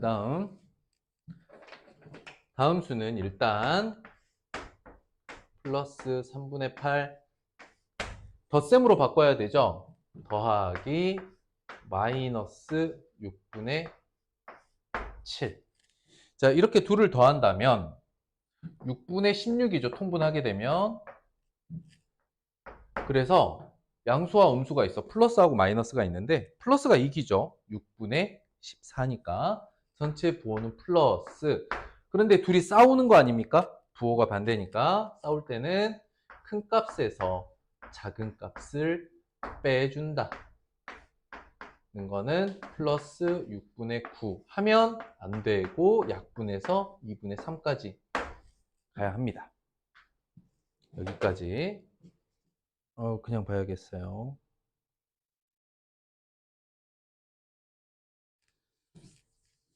숫자가 좀 겹쳐 보이는 거를 처리하려고 했는데 여전히 안 되네요.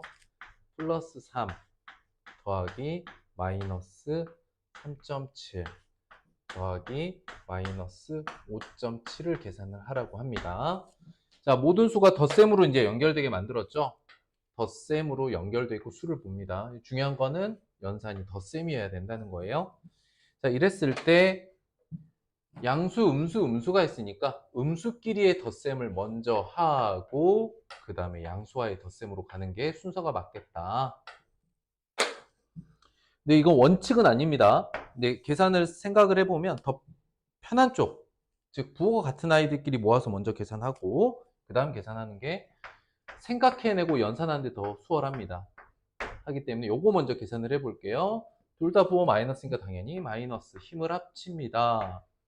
9.4고요. 이제 이 둘을 계산을 해야 돼.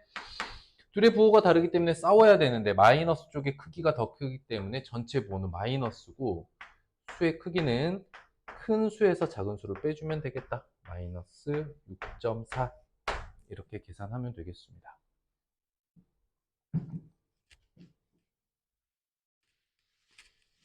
자, 두 번째 계산. 소수와 분수가 좀 섞여 있죠.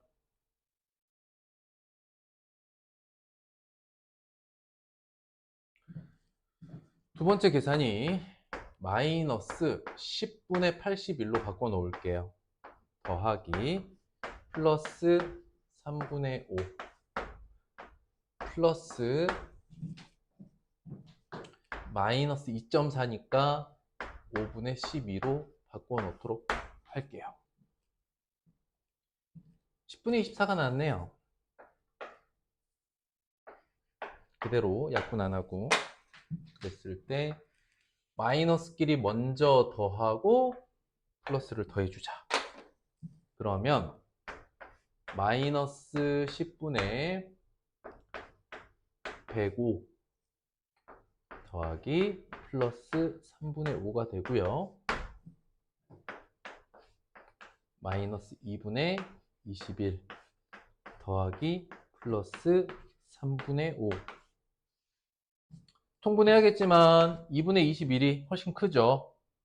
10보다 크니까 전체 부호는 마이너스고 통분을 6으로 해볼게요. 6분의 63 2분의 21이 6분의 63 빼기 6분의 10 전체 값은 마이너스 6분의 53이 되겠다. 자, 소수 분수가 섞여 있다면 분수 형태로 보는 게 계산에서 조금 더 유리하고요. 그 다음 덧셈 순서는 부호가 같은 수들끼리 먼저 더하고 부호가 같은 수끼리 먼저 더한 다음에 이어서 부호가 다른 수와의 계산을 하는 게 더 수월합니다.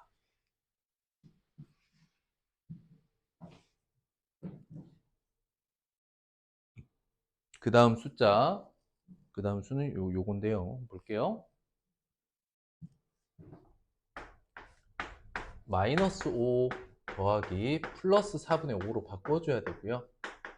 그 다음 플러스 1.6이니까 5분의 8. 근데 여기에서는 뒷부분 계산이 먼저 이루어져야겠죠. 앞에가 얘 음수고 양수니까 여기 1번 계산 먼저 끝내는 게 더 좋겠다. 는 마이너스 5 그대로 두고 부호는 플러스 20분의 25 더하기 20분의 32 는 마이너스 5 더하기 플러스 20분의 57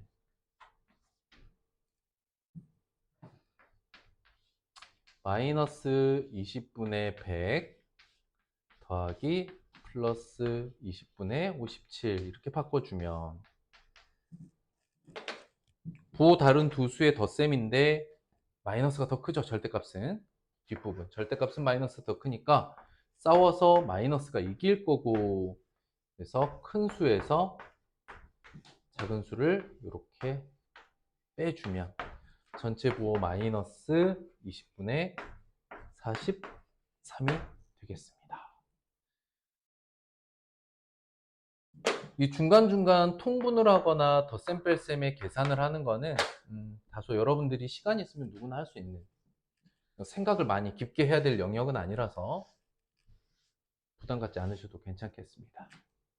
그런데 아래 내려와 봤더니 앞에와 조금 다른 거 뭐냐면 덧셈, 뺄셈, 그 다음에 부호로서 플러스 마이너스가 다 있었는데 이거를 많이 없앴네요. 어떻게 없앴는지 한번 볼게요. 얘 원래 계산식은 이렇게 생겼습니다. 마이너스 8.3 더하기 플러스 10 더하기 마이너스 8.1 이렇게 됐거든요. 여기서 뭐가 사라졌냐면 덧셈 연산이 사라져 버렸어요. 이게 무슨 얘기냐? 덧셈 뺄셈에 있을 때 덧셈으로 일단은 모두 바꿨죠. 덧셈으로 모두 바꾼 다음에 연산식이 어차피 덧셈으로만 이루어질 거면 똑같이 반복되는 덧셈이라는 걸 인지하는 순간 생략해도 우리가 반복되는 거나 귀찮은 것들을 좀 최대한 줄여서 생략한다 그랬죠, 수학은. 이렇게 생략을 하게 되는 거예요. 그러면 이 계산은 또 어떻게 할 거냐? 이렇게 하면 되죠. 여기 있는 이 마이너스와 여기 있는 이 마이너스를 먼저 계산합니다. 플러스 10은 좀 나중에 계산하자. 그러면 플러스 10을 앞으로 뺄 때 맨 앞에서 시작하는 양수는 그냥 플러스도 없애도 돼요. 이건 초등학교 때 했던 그 수와 양수가 같기 때문이죠. 그래서 플러스 10은 그냥 10으로 남겨놓고 마이너스, 그러면 얘네 둘은 힘을 합치겠죠. 16.4 이렇게 가능합니다. 그러면 플러스 10과 마이너스 16.4면 음수가 이기니까 마이너스 큰 수에서 작은 수 빼면 6.4가 되겠습니다. 자, 그 다음 이 수는 원래 더하기가 있었어요. 근데 어차피 덧셈 연산으로 모두 통일했기 때문에 써주지 않아도 이거는 지금 덧셈을 계산하고 있구나, 음수끼리 덧셈 계산하고 있구나 라고 인식하시면 될 것 같고, 그러면 모두 음수니까 전체 부호도 마이너스, 힘은 합쳐요 9.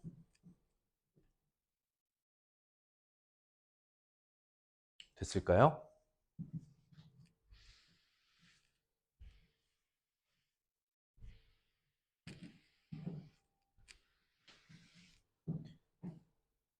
자, 그 다음에 유리수의 곱셈으로 하겠습니다. 덧셈 뺄셈은 덧셈으로 모두 합쳤죠. 이제 곱셈 나눗셈 할 건데,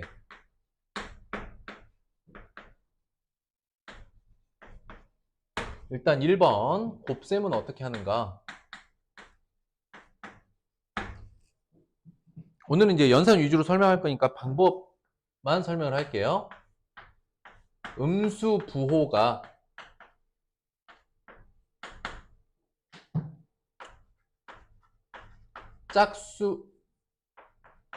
짝수번 곱해져 있다. 그럼 전체 부호가 플러스입니다. 마이너스 부호가 홀수번 곱해져 있으면 전체 부호는 마이너스가 됩니다. 당연히 양수는 아무리 곱해도 양수니까요. 마이너스 부호의 개수가 중요하겠습니다. 그리고 부호 판단이 끝났으면 수의 크기죠. 크기, 절대값 부분은 절대값끼리 계산하시면 돼요.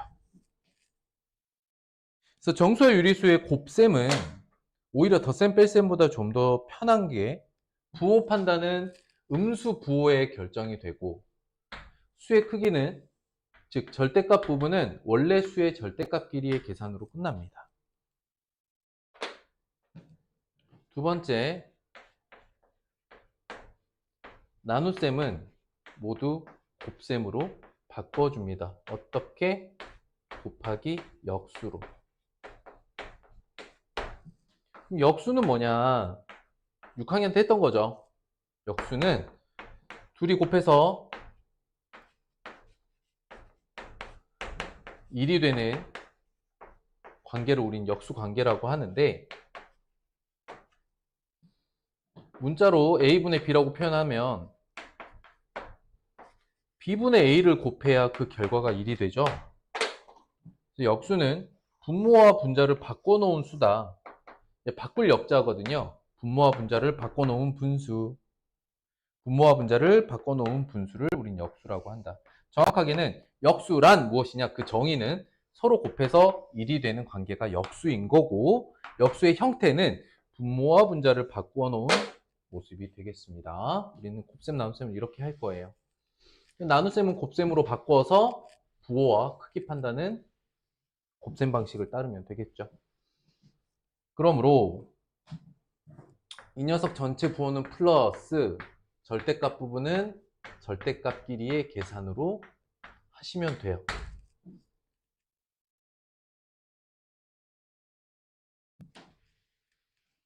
소수의 곱셈은 굳이 이번 단원에서 하지 않도록 하겠습니다. 두 번째 문제. 이 숫자는 마이너스 5분의 27 곱하기 마이너스 2분의 5가 되는데, 계산 결과는 부호와 절대값 이 두 가지를 결정하면 되는 거거든요. 뭐와 뭐? 계산 결과는 부호와 절대값을 결정하면 돼요. 그랬을 때 이렇게 둘을 곱하면 부호가 어떻게 될까 봤더니 음수 마이너스가 두 개니까 부호는 플러스가 되고, 절대값은 수끼리의 계산 5분의 27 곱하기 2분의 5 이렇게 계산을 해줘서 전체 부호 플러스에 약분하면 2분의 27만 이렇게 남겠네요. 곱셈이 그래서 덧셈 뺄셈보다는 좀 더 편한 면이 있습니다. 약분하니까. 자, 그럼 거듭 제곱을 가지고 있는 수의 계산은 어떻게 될까? 우선 이걸 알아보셔야 돼요. 마이너스 1의 제곱은 어떻게 될까? 마이너스 1 곱하기 마이너스 1을 의미하죠? 플러스 1이 됩니다. 마이너스 1의 세제곱은 어떻게 될까?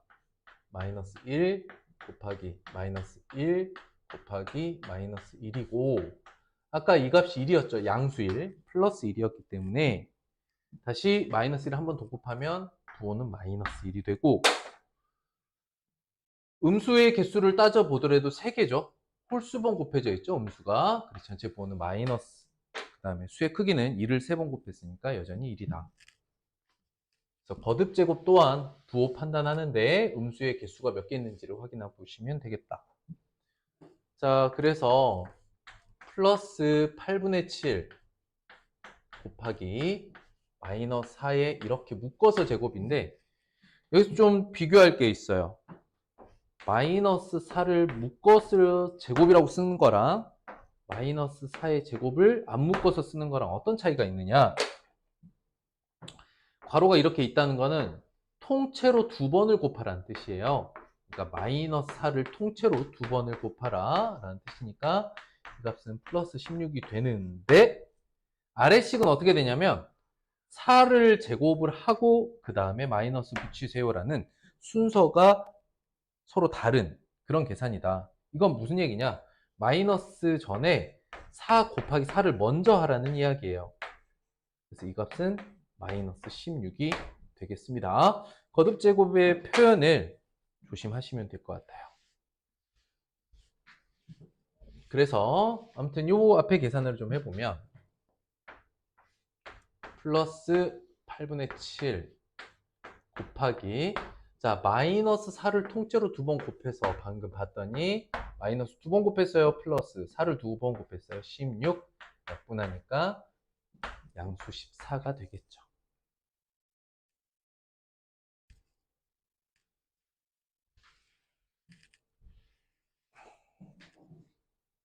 그 다음 계산 요거 한번 해볼게요. 숫자가 너무 크네요. 너무 큰 거는 굳이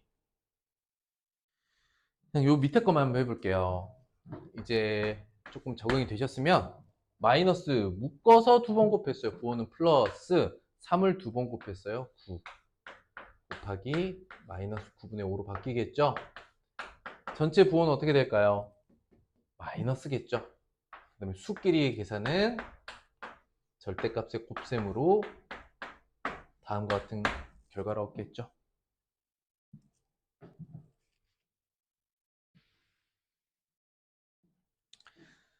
자, 혼합 계산과 이 부분 이제 식의 계산으로 바로 넘어갈 거예요.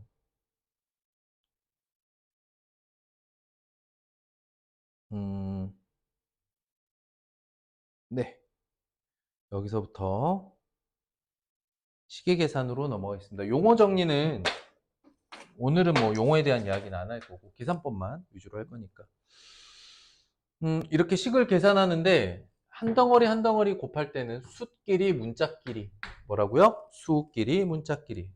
숫끼리 보면 마이너스 15 곱하기 마이너스 5분의 3 숫끼리 먼저 계산하고요. 그 다음 문자끼리 계산인데 y가 그냥 따로 있죠. 뒤에는 문자가 없으니까. 자, 숫끼리 계산입니다. 95 플러스의 약분해서 9y가 되겠다. 그래서 두 번째 계산식도 수끼리 곱하고 문자는 더 없으니까 뒤에 그냥 붙이시면 될 것 같아요. 수끼리의 계산은 부호는 양수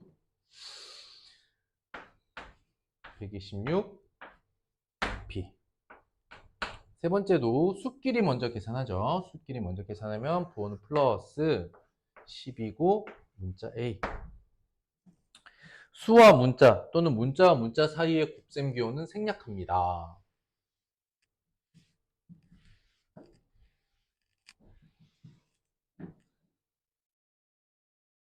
자, 동류항 계산인데 문자 부분이 같은 항을 동류항이라고 했고 수만 있는 쪽이 상수항이라고 했어요.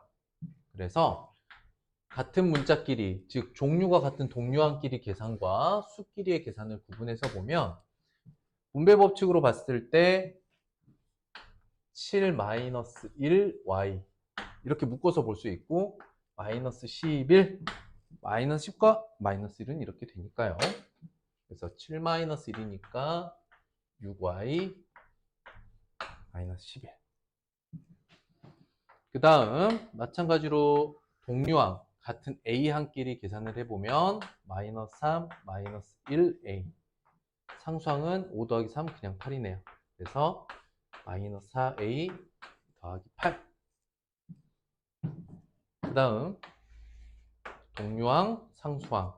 동류항 계산하면 마이너스 2 더하기 6B 마이너스 2. 상수항 건드릴 거 없고 앞에 계산만 해주면 4B 마이너스 2. 이렇게 동류항 계산들 연습해 보시면 되겠습니다.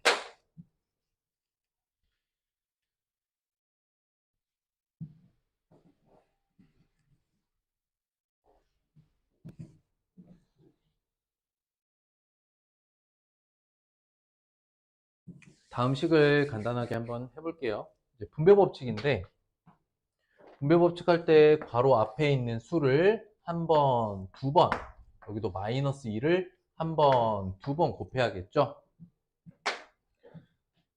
풀어 헤쳐보면 이렇게 돼요. 마이너스 9 곱하기 3y. 그 다음 마이너스 9 곱하기 5. 그 다음에 마이너스 2가 일로 갔기 때문에 더하기 마이너스 2 곱하기 2y 빼기 마이너스 2 곱하기 1 이렇게 되겠다. 하나씩 분배해 주는 거예요. 그래서 마이너스 27y 마이너스 45. 근데 이게 사실은 마이너스 5이기 때문에 플러스에 마이너스 5 여기도 플러스에 여기가 마이너스 1 이렇게 써놓는 게 이해하기는 더 편할 것 같네요. 덧셈으로 어차피 정리할 거니까. 그러면 더하기 45 마이너스 4y 더하기 2. 자, 이렇게 다 분배 법칙으로 괄호를 정리하다 보니까 또 동류항 계산이 나오네요. 마이너스 27 마이너스 4y 더하기 47 마이너스 31y 더하기 47. 이와 같이 분배해서 동류항끼리 계산을 하면 좋겠다.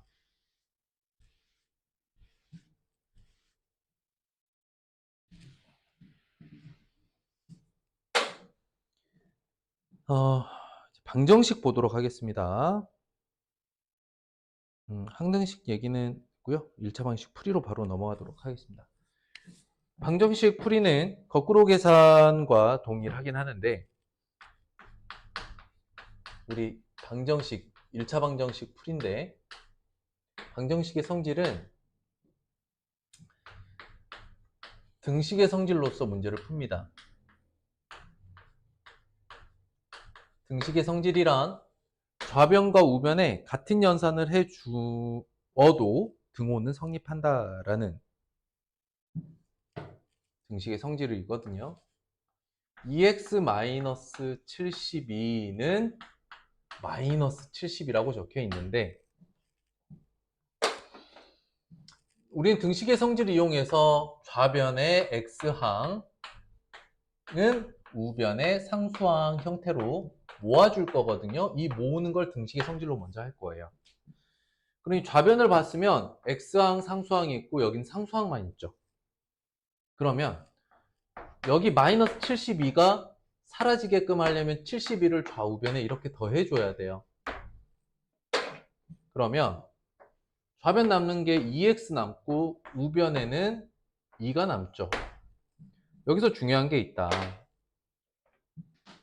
마치 마이너스 72를 없애기 위해서 플러스 72를 해준 것은 이게 통째로 0이 되고 이쪽에 플러스 72가 생겼죠. 그래서 형태적으로만 보면 마이너스 72가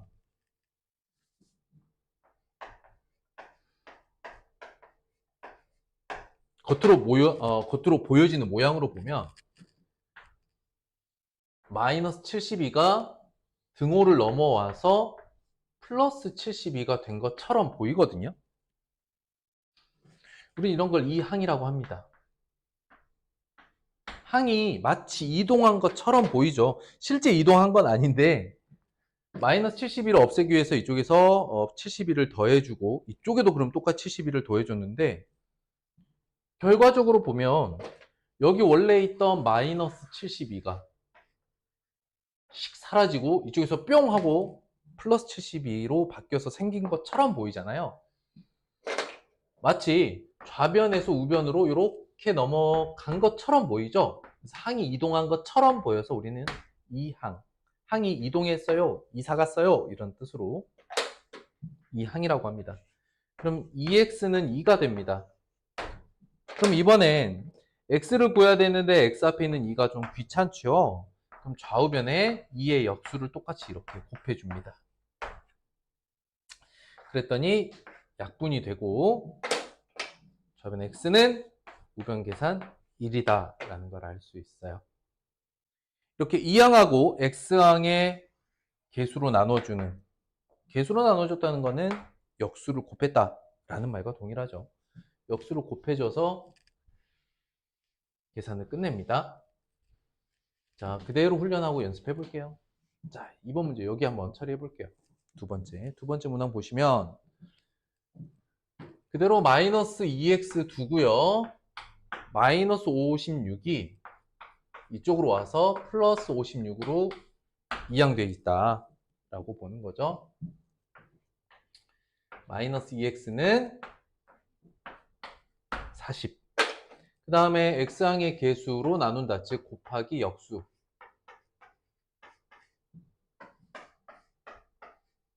해주시면 좌변에 x 남고요, 우변에 마이너스 20. 그럼 결국 x값이 나오게 되죠. 그 다음 2항 해볼까요? 그럼 빠르게 해볼게요. 자, 7x는 마이너스 88 더하기 74. 이 전 단계에서 마이너스 74를 2항 해야겠구나 이 생각을 먼저 하고 시작을 하는 거죠. 그러면 7x는 마이너스 14.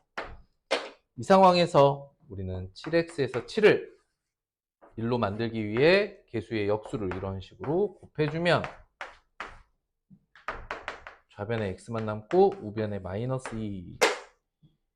이렇게 x값을 하나씩 구해낼 수 있습니다. 등식의 성질을 이용해서요. 좌변에 x를 모으고 우변에 상수항을 모은다.